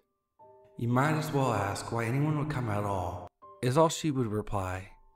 And so I passed beneath the shadows that were casting without light, and each time the horrors of the shade loomed over me, I would close my eyes and present the piece of paper in my hand, only to feel the pressure of their presence melt back into the dark. I did not slow to listen to the anguish of those left behind, nor did I hinder when I rose into the endless lights. All I could think of was getting out, starting over, not sparing a thought for what lay waiting on the other side. The light I entered was more than something to be seen. It was something to be felt, to be heard, to be smelled, all rushing back to me in a crushing wave. I persisted in the emptiness beyond life for so long that I'd forgotten what it was like to be again. It was all too loud, too hot, too bright. all intermingled, so I can't tell you which was which, nor up from down, or good from bad. Too much, too fast, too hard. I did the only thing I could do. I began to cry, and then sob, and then wail. And that was exactly what I was supposed to do. I had been born again, but it was different this time. Staring up at my mother's face as she cradled me in her arms, I remembered everything that I had endured thus far. I even remembered that this woman was my mother, and the man with his arms around her was my father, and that we were going to go home to the same blue carpeted room I remember growing up in. I hadn't just been born, I had just been born into my own body. But if that were true, why couldn't I stop crying once I realized what was going on? Why would my arm move without command? Why would I grab the hold of the end of the fork even though it was sharp? Why did I think these thoughts, yet be locked inside a child that couldn't even speak out loud? I hadn't been born into my body, I had been born into my old life, and I was trapped inside without being able to change a thing. A prisoner to make every mistake, a helpless victim to rise and fall with the iron whims of fate. I could see and hear and feel everything that the body experienced, but my thoughts were cut off from those of the boy that would grow up to be me. I couldn't warn him of what was to come or change my inevitable actions, or so much as a whisper to let him know that I was there. The newborn body spent most of the time sleeping and gave me lots of time to really think about what was to come. I was going to relive the same embarrassing moments, every sickness, every default, all the way until my own death. Every long night, every heartbreak, every regret. Even worse this time around, knowing that they were coming, despite my body fooling itself into a moment of happiness. Somewhere in the back of the child's mind sat I, with a folded piece of paper still resting in my hand. It was a two-way ticket, and I could go back. But right now, this child was only sleeping, and how could I say that I would prefer hell to this? I would wait, I told myself, until I couldn't take it anymore. One day, I'd know my life had been ruined, and I'd use the ticket then, but not today or tomorrow. I had spent a long time in the darkness, and I had forgotten how beautiful the world could be. Even if I couldn't control this new body, I still experienced the thrill and pleasure as it made each new discovery. The first strawberry, the first dog, the first time seeing the ocean from the window of the car. I had seen infinity after I died, and I saw it again through another child's eyes. And before I knew it, years were starting to pass by. I knew I was reliving my exact life, but it was amazing how many things I had forgotten over time. Even the childhood memories that I did possess, vague and fading as they may be, did nothing to ruin these experiences. It was almost as good as living for the first time. But now, I spent so long as a silent passenger that it didn't even feel strange not to choose how the story would play out. I'd wince when I knew I was about to slide down the splintery post, but I also remember how it barely even hurt when I woke up the next day. I felt the hot rage of not getting a toy I wanted at the store, and then I would remember that I had gotten that toy on Christmas that year, and that I had broken it within the first 20 minutes. Every hurt and injustice that I had been dreading so much had seemed like the end of the world at the time, but now I was just living through them and knew that none of them would really matter before long. So I let the years slip on, and I watched as I grew into the same man I ever was. And then I met her again, and I felt the heart in my body as if it were my own. Looking at her as I did in the moment we first met, I couldn't understand how I ever stopped loving her. But I would understand, because I had no choices but to live through it again. I'd relive how every little stress and insecurity and pettiness in me grew until it swallowed me up. I'd yell at her and lie to her and hurt her in ways deeper than flesh could heal. Yet here I was, trapped and helpless as I watched how I couldn't stop smiling, how her eyes would dart away but always find their way back to mine. I knew what it felt like when all the love drained away from those eyes, only to be replaced by revulsion and remorse. My body didn't understand any of it though. It only felt like flesh of a youth and the bubbling of love, so blind and lost that it would chase her again, no matter the end. But I knew better, sitting alone at the back of the mine with a folded piece of paper in my hand. There was no point in going back to hell if I was only trying to avoid grief and pain. hell would be no kinder to me. Here there would still be some moments of happiness to come, but going back to hell would banish even these. If I was only living for myself, then staying must have been the right choice to make. And yet, if I stayed, I knew that I would not be the only one who suffered. Whatever I endure in hell, at least I would be sparing my love and her future child of a life with me in it. Better that I should go back where I belong than force fate and play to these hands. I'm ready to go back now, I said to no one in particular. I still got my ticket. I don't want to go back. I closed myself away from the light and the noise and the smell of the world, and I was in the darkness once more. And out of the darkness, I felt a touch upon my wrist. I thought it was my savior, my grace, come take me back to the other side. Yet when I opened my eyes, I saw myself in the living world, with my future love smiling at me. And that's when I knew I was opening my own eyes this time. And when I folded my hands over hers, I knew that was the choice I was making now, one that had never happened the first time around. Whether you're ready remains to be seen, said no one in particularly in reply. Are you feeling okay? Do you want to get out of here? My love asked me, just the way she had on the day we first met. No, I don't want to leave. I'm right where I'm supposed to be. From the way she smiled, she must have known I was talking about her. My ticket had gotten me out of hell, but has it taken me back again? I suppose that's up for me to decide.